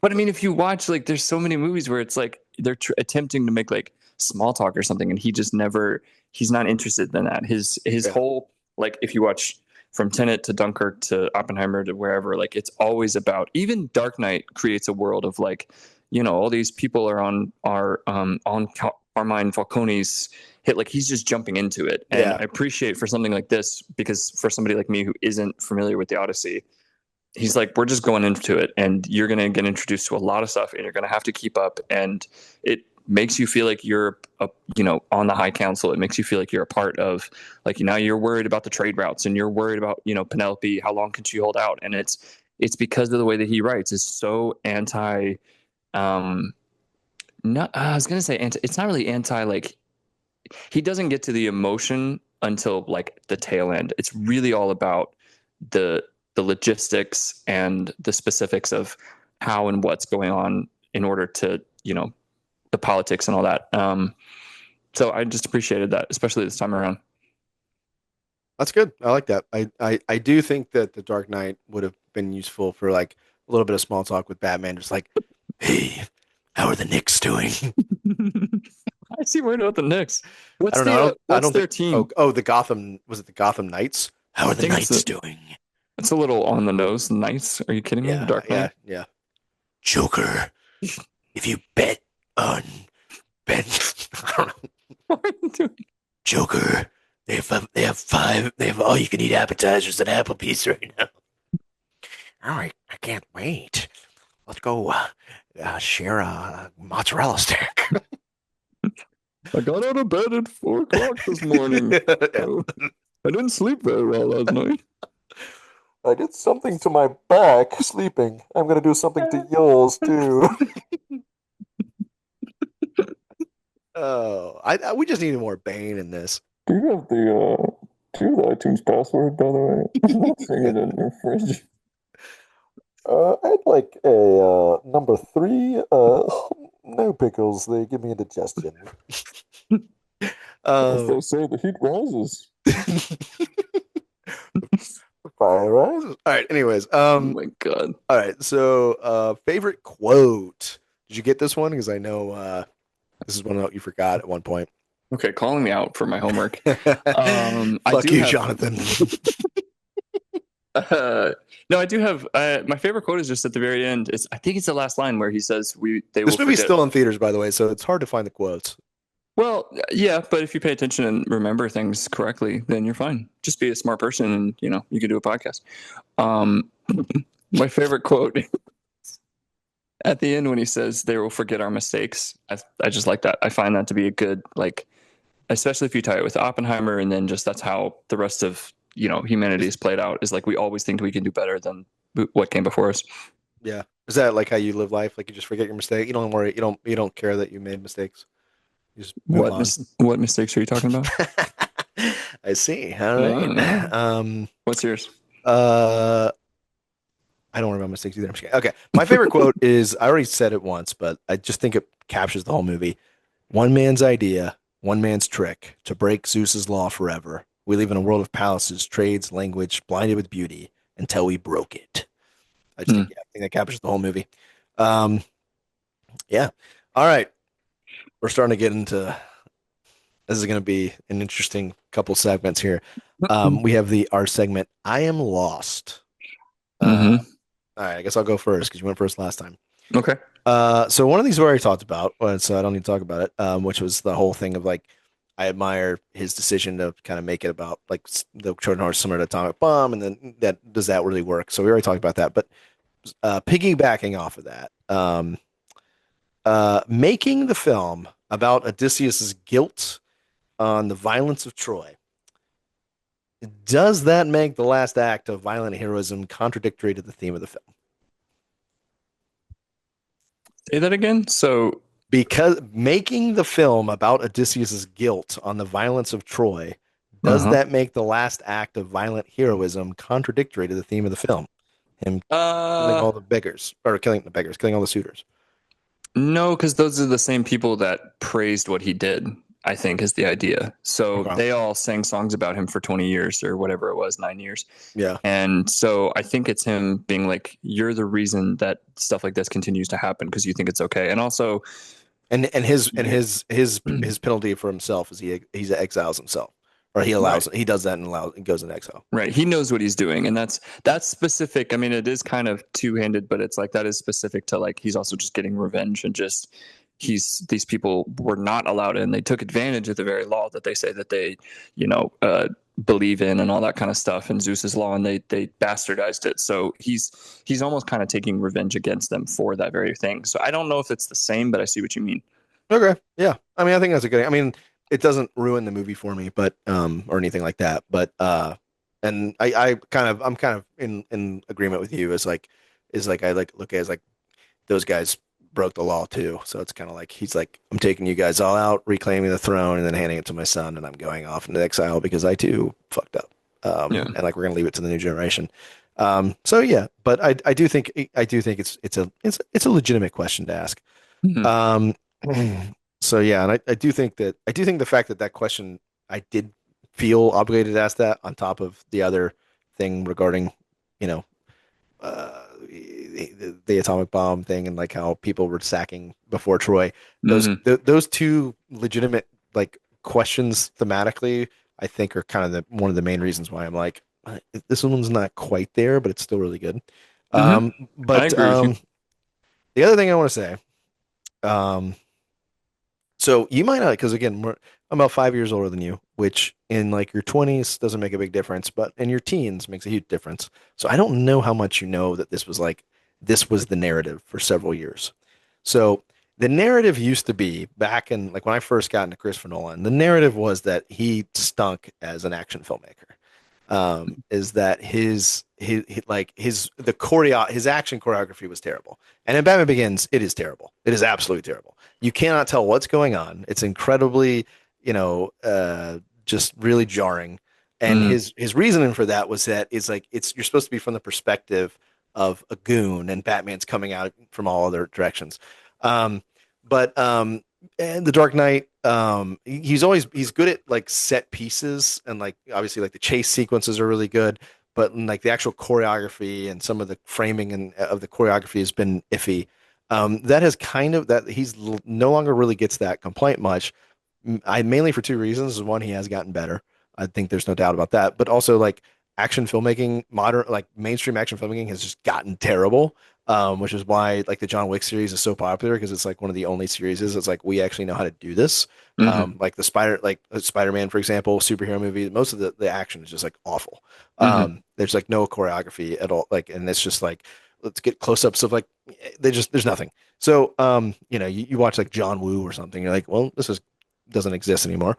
Like that's another reason why like Mission Impossible series is like so popular amongst like real cinephiles is just because it's like it's a good action. Like there's just not a lot of good action. Um, but so my thought on this is I just feel like there are a couple moments in this movie where I feel a little bit like Batman Begins Nolan. And Hmm. so my big thing is, okay, the one that really bothers me. So like some of them are awesome. Like we've already talked about, I keep forgetting their names, but the giant, the like a giant people, awesome. I think the Cyclops, when they encounter the Cyclops in the cave, awesome. The Hmm. chase, when the Cyclops is chasing them, there is one, there's literally one frame where you see the Cyclops in the same frame as the humans. Otherwise, it's like low angle shots looking at people running and then low Hmm. angle shots of the Cyclops running. And I just feel like it just, to me, it just feels like you can see the strings because it's like you're just cutting from, medium close-ups of people screaming to a medium close-up of a Cyclops. And it's like I need to see a little bit more of them actually interacting for me to believe it. Hmm. It just seems a little I'm like, you're better than this. And I think part of it is just because he doesn't want to use CGI. And so I think that was his way, one of the reasons he does. It's not that he's not capable of doing it. I think it's like he's trying to like think of the best way to cover it without having to rely to like a wide shot with a CGI thing. But I'm like, Hmm. I just feel like even just one, I think sells that sequence a lot better.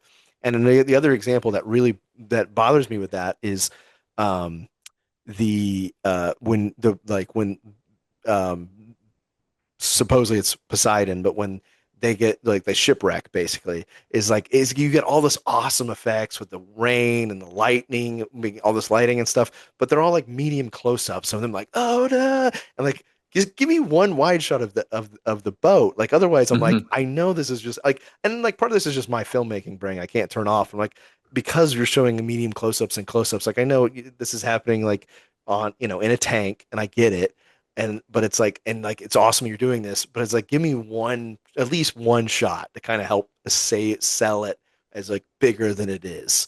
And I think it's just it's just weird. And then the same thing is like with the silent, what is his name again, the fucking thingamabob. Same thing is Oh, Scylla. Yeah. Scylla. I was Scylla. It's like all medium close-ups, and they look up and you see him. And maybe that, I mean, maybe that's the intention. Is like it's supposed to be like a surprise, and you never get a good look at him. But Hmm. it's just kind of odd. Um, and on top of that, regarding the action, again, most of it's awesome. Like the last fight, the Troy. Again, most of it's awesome. There's a couple moments, but also even the awesome moments, like the climax and the sacking of Troy.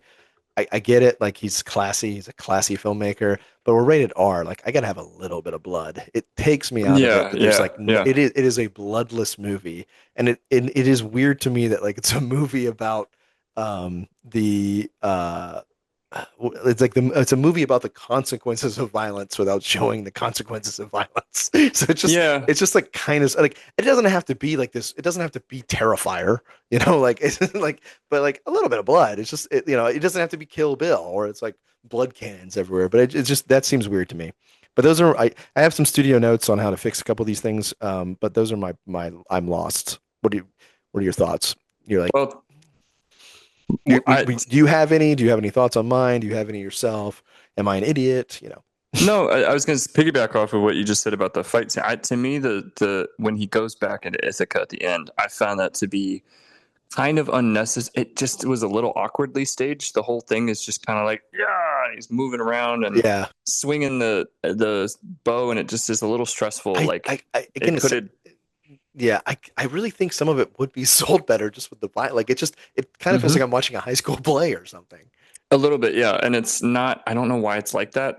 I mean, I get that they're in a confined space, and he isn't John Wick. That's kind of the point. It would Yeah. look that awkward, and he's tired, and he's 20 years older than he was when he left, and all that kind of stuff. So some of that can be explained just legit, Yeah. contextually. But I do agree with you about some of that stuff. To me, actually, one of the things, because you said that Lester Gronians is like one of the times where it feels that to me is actually one of the times where I didn't like the action, where I was like, so they're Yeah. just standing there and stabbing them, but they're supposed to be these 7-foot guys. Like I wanted to Yeah. see, I felt like it actually wasn't real humans because if it is, why aren't you showing us more of that sort of breadth of, of Hmm. height and whatnot and height difference. And so them just sort of close up being stabbed in the tree, I was like, huh? Why does Yeah. this look so weird? Like this Yeah. just looks kind of silly. Mhm. That was the word I kept thinking, is like, this is kind of silly the way that Mhm. this is unfolding. I didn't mind. I actually kind of like that you don't see Scylla. To me, that was the same way that you don't see the sirens. It's just like this really evil monster that's like far away. If we're from the perspective of being on the boat, we're not going to get close to it because you don't Yeah. want to get close to that thing. So, Yeah. I still can't stop thinking about the jet ski thing. I didn't know that. That's so cool. Yeah. I wondered how they did it. I was like, that's got to be one thing that they faked, but that's pretty Yeah. cool. I guess the thing I said earlier about being on Lost. The other, What were you going to say? I was going to say that even though the lesser, whatever they're called, like, even though that one works more for me, like what you're saying makes perfect sense to me. Like I'm like, it just feels like in general, there's a moments where I'm like Mhm. a little strange. I don't know. Yeah. Some of the like staging of some of these action scenes are just a little odd. I think the sacking of Troy looks the best action wise, but Yeah. then, like you're saying, it also then suffers from like, well, then show us a little bit.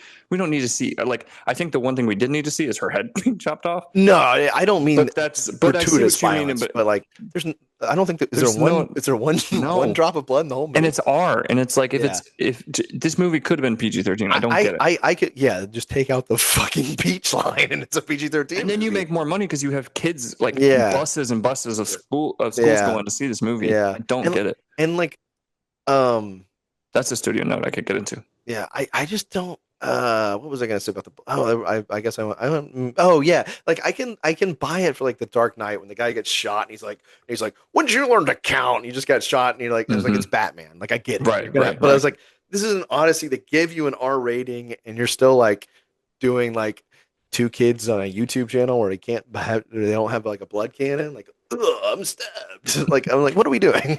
Yeah, I It's agree. weird. I think it's really strange, especially again, like you said a while back. It's like this is about the effects of war and PTSD and what we did to each other. And so where is the actual fear and trauma that you're alluding to? I Yeah. get it. I just don't. That to me didn't make any sense. If it's going to be as complicated as trade routes in Yeah. ancient Greece, why aren't you then showing me the other complicated part of being an adult, which is like people get shot and stabbed Yeah. and Well, sliced and I mean, Dunkirk is one of the only World War II movies that's PG-13. So, like, I think this is just who he is as a artist, as a filmmaker. He shies away from that, and like that's fine. But it's just But then why for certain films, it's gonna like it. I don't think it was really a problem for Dunkirk because of the way the story's told and like, Right. but like, and like Batman, like it's Batman, like whatever, like I mean, as much as I love Batman and like those are mature versions, it's still ultimately a kid's character. Like that's fine. But this was the first movie where I was like, what are we like? It didn't bother me that we didn't see Hiroshima and Oppenheimer. That was a whole thing for people. That didn't bother me because the whole it's either from Oppenheimer's perspective or Strauss. Neither one of them were there. None of that bothered. But this movie, I was like, all right, what are we doing? Yeah, I agree. One of the things I already said for just being lost is like, so how did they build? So actually, my wife and I were talking about this. The few times where Mr. Odyssey over Odysseus, you have a wine. Yeah. Penelope and I were having the conversation.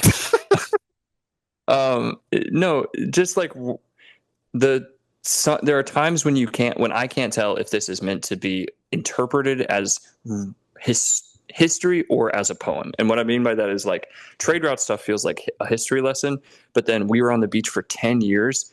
Like, well, that's a bit of a poem. Like 10 years. Like I get that people are gone for a while, but like, good Lord. Yeah. Like, well, the War of Troy was apparently 10 years. That's the thing is, I don't know if you know this, but they're not even 100% sure the War of Troy was a real thing. That most of the historical evidence is through these poems.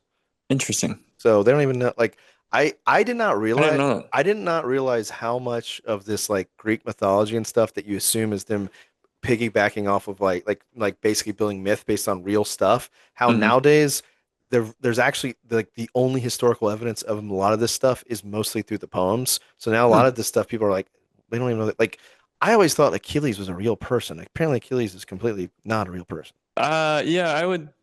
To me, it's just I'm curious, like how much of this.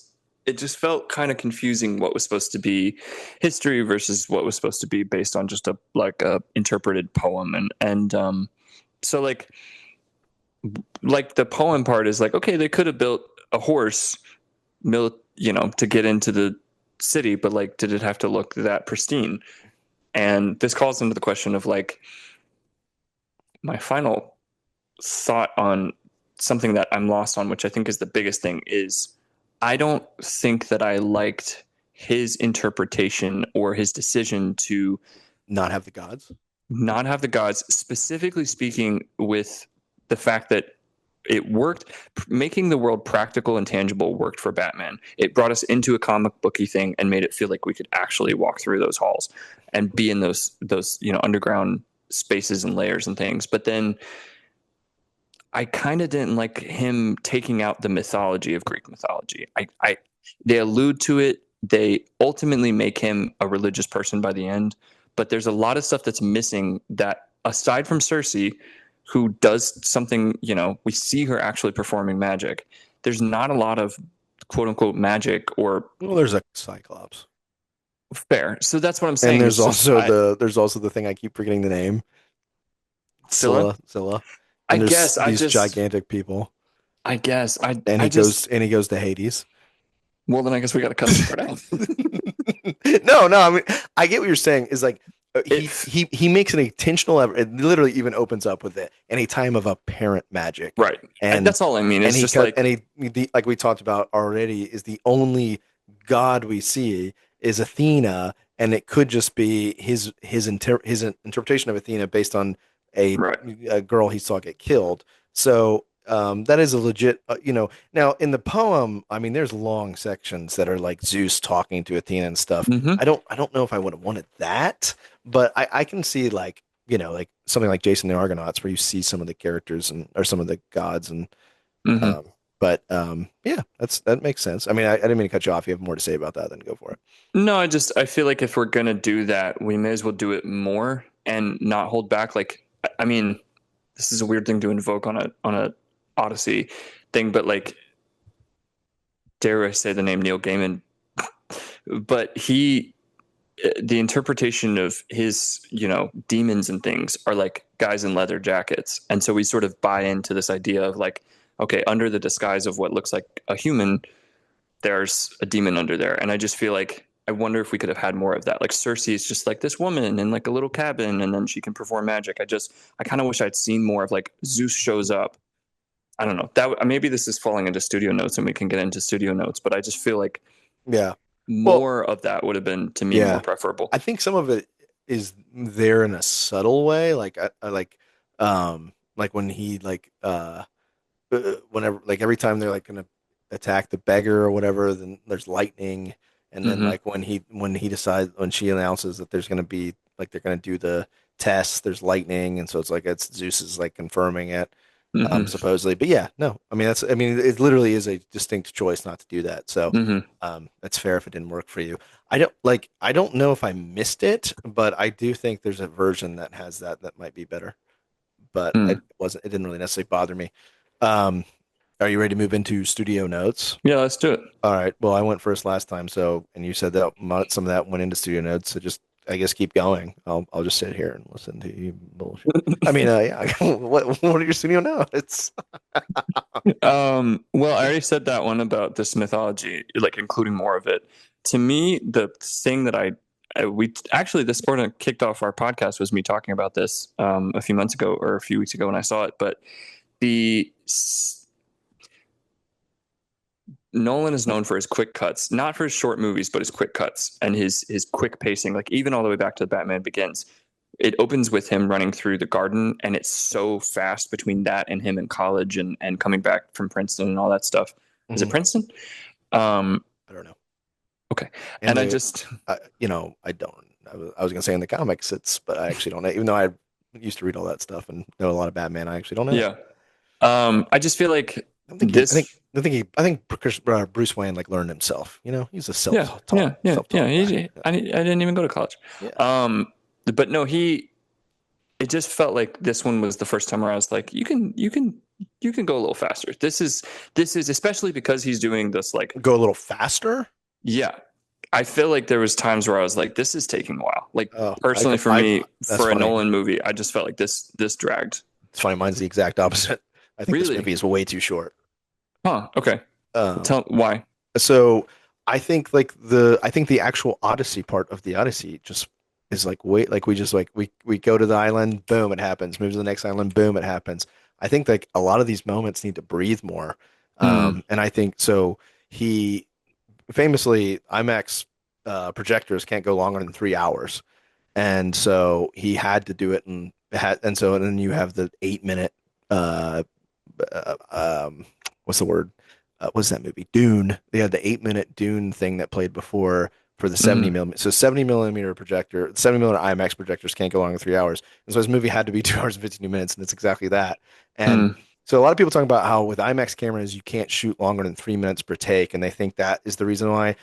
I understand that's like they're understanding the problem, but that's not what the cause of the problem is. I can tell you right now, a 3 minute take is pretty average. Like no one's gonna just watch 3 minutes of an unbroken take unless it's designed to be like a long take. So that's mm-hmm. not the problem. Like as someone again, I'm not making movies like Christopher Nolan. I'm not trying to say that, but as someone who just shoots regular movies, like our shot reverse shot, most of those takes are way less than 3 minutes. You know. Mm-hmm. Mm-hmm. Um, but what it is like I think he's cutting faster, and the scenes don't have room to breathe because he has to get all this in 2 hours and 52 minutes. And I feel like 3.5 hours with a what's the word I'm looking for? With an intermission right when Calypso like sends him on his way. And so then Mm-hmm. the intermission opens up, the second half opens up with him returning to Ithaca. I just Mm, think that would be so much better because like I think like Celia goes by so quick, and you see the like you see the whirlpool, but like it's like they like push it away and they get out of there in 5 seconds. mm, Like it's like I just feel like some of these moments could be bigger and just more room to breathe. And it wouldn't be that much. I mean, 3.5 sounds like such a longer time, but like I mean, it's already 2 hours and 52 minutes. Um, but yeah, I don't know. That's how I felt like, oh, we go there like because like literally they like each like the only one is I guess with the pigs, but almost all the other ones it feels like they just get on and then boom, something bad happens and they run mm. back almost to the point that it's like kind of almost kind of funny. It does Feels remind me comedic. of Monty Python. Run away. Yeah, exactly. So Yeah. I feel like the actual Odyssey part of the Odyssey is like kind of rushed. And I think it'd be better longer. But Well, obviously, I mean, I guess what I'm saying is because you're I see what you're saying about that, but I guess to cut that between trying to fit that and the like what is it they call it like a chamber drama, like the yeah, stuff at where does he live? Ithaca. yeah, The stuff in Ithaca, like literally at one point I knew exactly when to go to the bathroom because I was just like I don't care about the scene between Robert Pattinson and Anne Hathaway when he's trying to like be like I could be the king. I was yeah. like, this is the perfect time to go to the bathroom. I need to go to the bathroom. But like, that stuff to me slows the pace of what you're talking about. I agree that that stuff is really interesting, but the movie as a whole feels like it drags because there are moments like the scene I just talked about, or I, I, just a lot of Ithaca stuff. I don't know. It felt, I get that that's where the politics and that's where the like threat from, eventually he might not be able to come home Yeah. comes into play, but it just feels like it drags to me personally.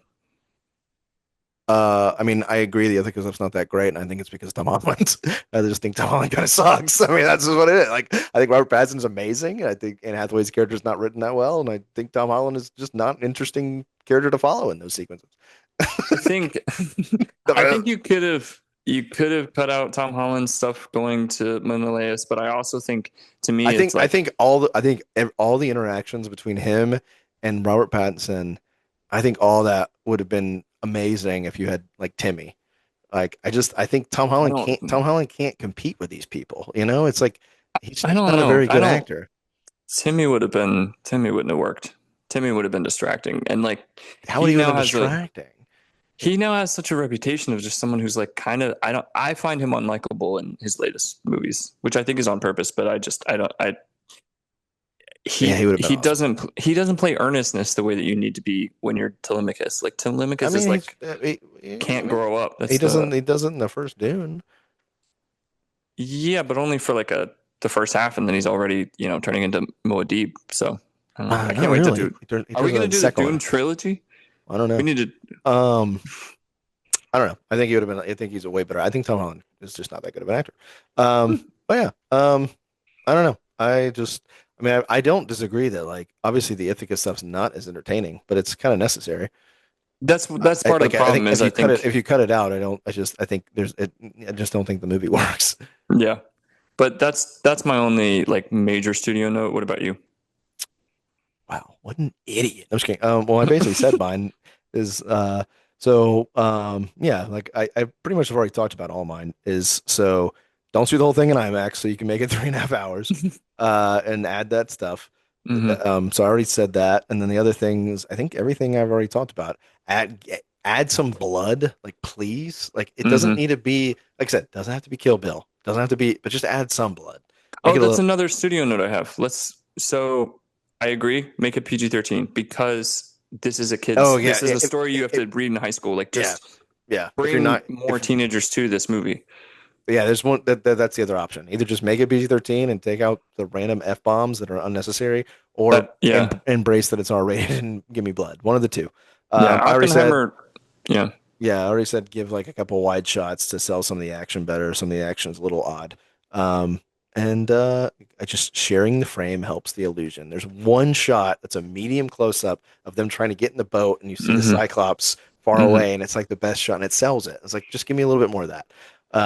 But yeah, I mean, I already talked about pretty much all those because that's all. It's just re-going over those. So, um, and I realize like the length, it's like, making it three is a different pace movie. Like it wouldn't be Hmm. as propulsive and audience friendly, but I just think it'd be better overall. I just feel like those moments don't breathe, but maybe they could have cut out more Ithaca stuff and let those moments breathe and it'd be about the same amount of the time. I don't know how much you could like, I agree. Like the first 10 minutes are kind of rough. Like it's hard to, like, I don't 100% disagree that like the Ithaca stuff is iffy, but it's just necessary. It's hard to.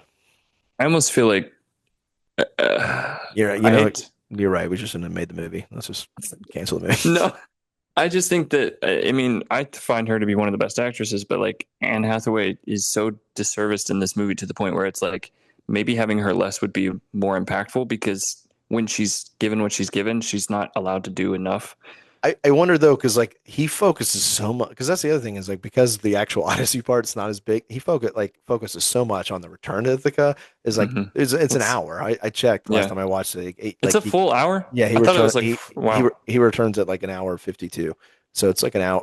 So in the hour movie's 2 hours 52 minutes. So it's like if you're gonna make like I do wonder if like that stuff would hit as well if he didn't have taken the time to do all the stuff earlier. So it's tough. It's tough. It does feel, and it does the same thing that we were just talking about towards the top, where it's like once you tell me what you're gonna do, once you tell me the plan, and then you just do that plan, it feels a little unnecessary. So like him planning with Holland to like go do all these things, it's like, well, don't tell me all that. Don't show me. Just move faster through that, and then maybe we can do what you're saying, which is like let the actual Odyssey breathe. Yeah. So there's just that's what I Yeah. mean by like it just feels like there's parts that drag like towards the beginning, towards the end drag.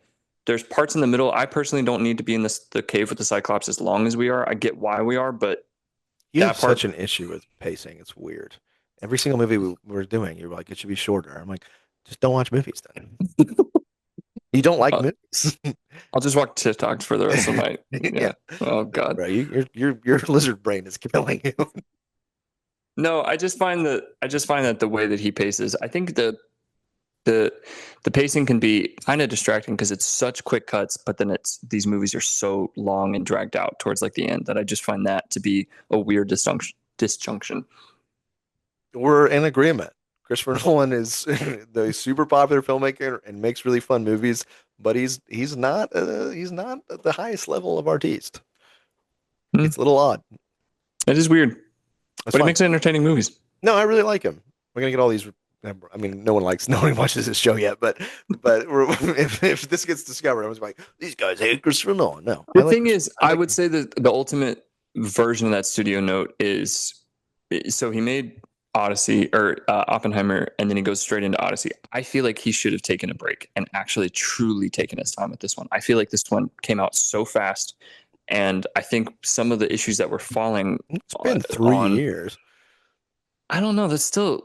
I mean, he's had to have been working on this movie for 2 years, so that only means he did the whole like Oscar campaign for leading up to it. So I feel like this one actually did not take as long as like in between projects. I just feel like he could have.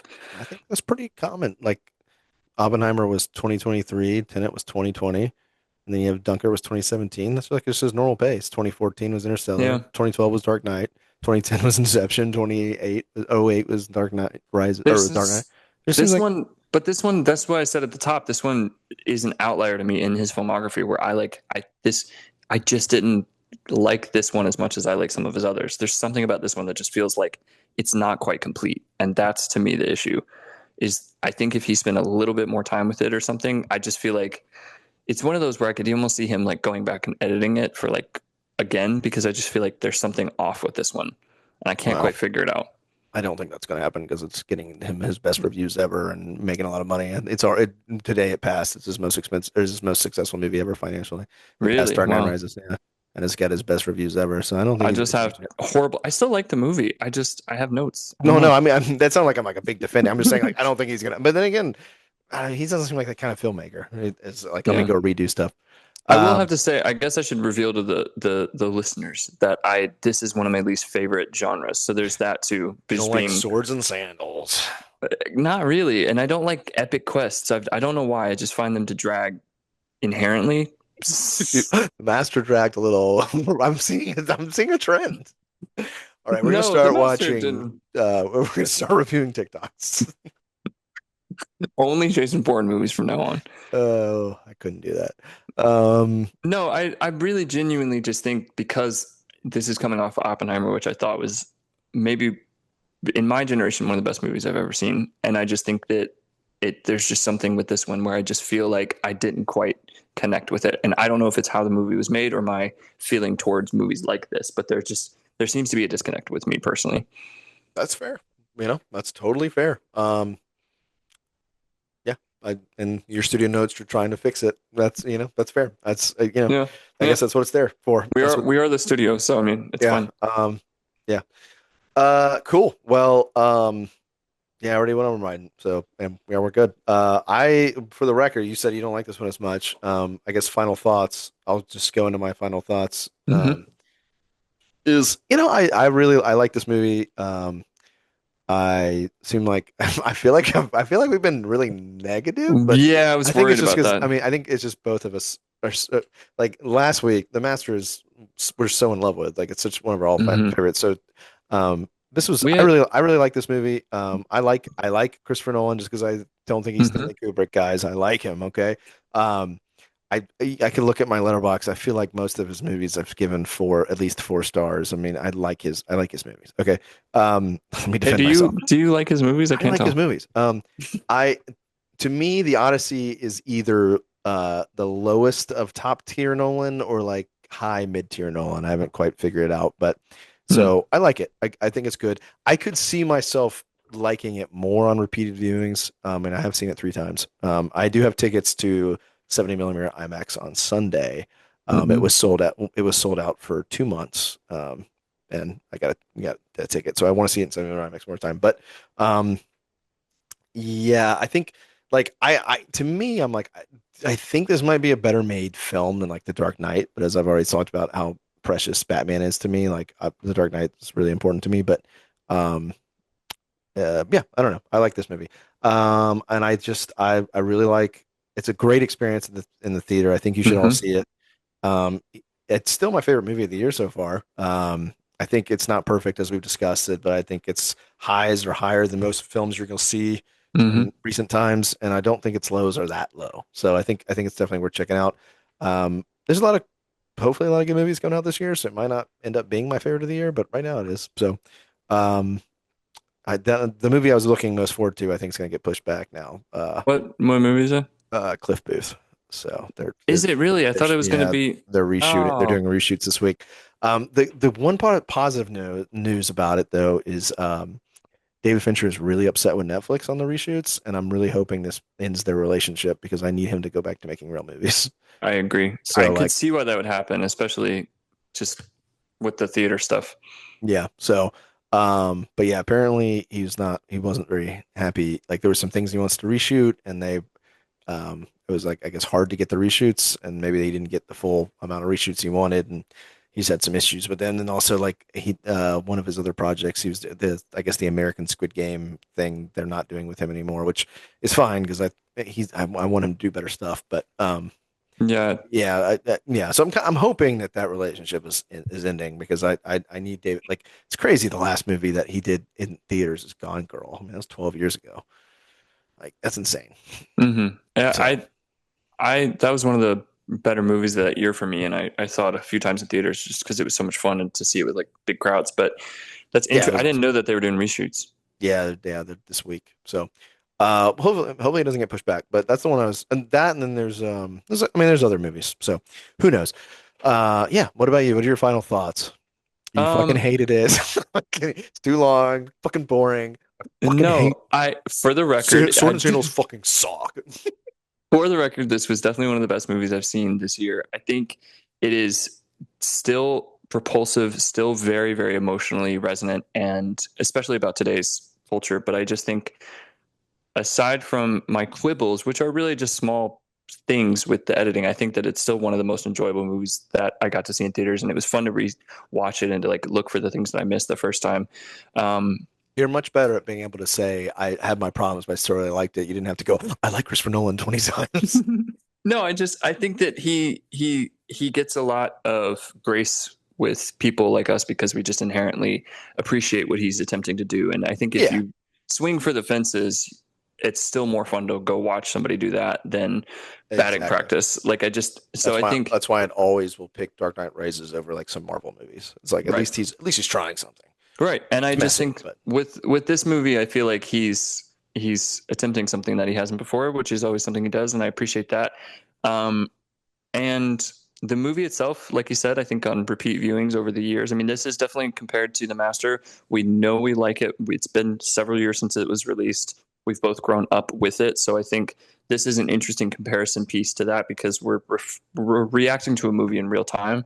So I think if we look back on this even 6 months from now or a year from now, we might be like, wow, I can't believe we thought that. Like some of my things I said about the yeah, editing, it's like maybe I feel differently when I sit with it. that's Maybe yeah, dare I say even at home, like maybe a home viewing might change the way I feel about it, which can yeah. happen.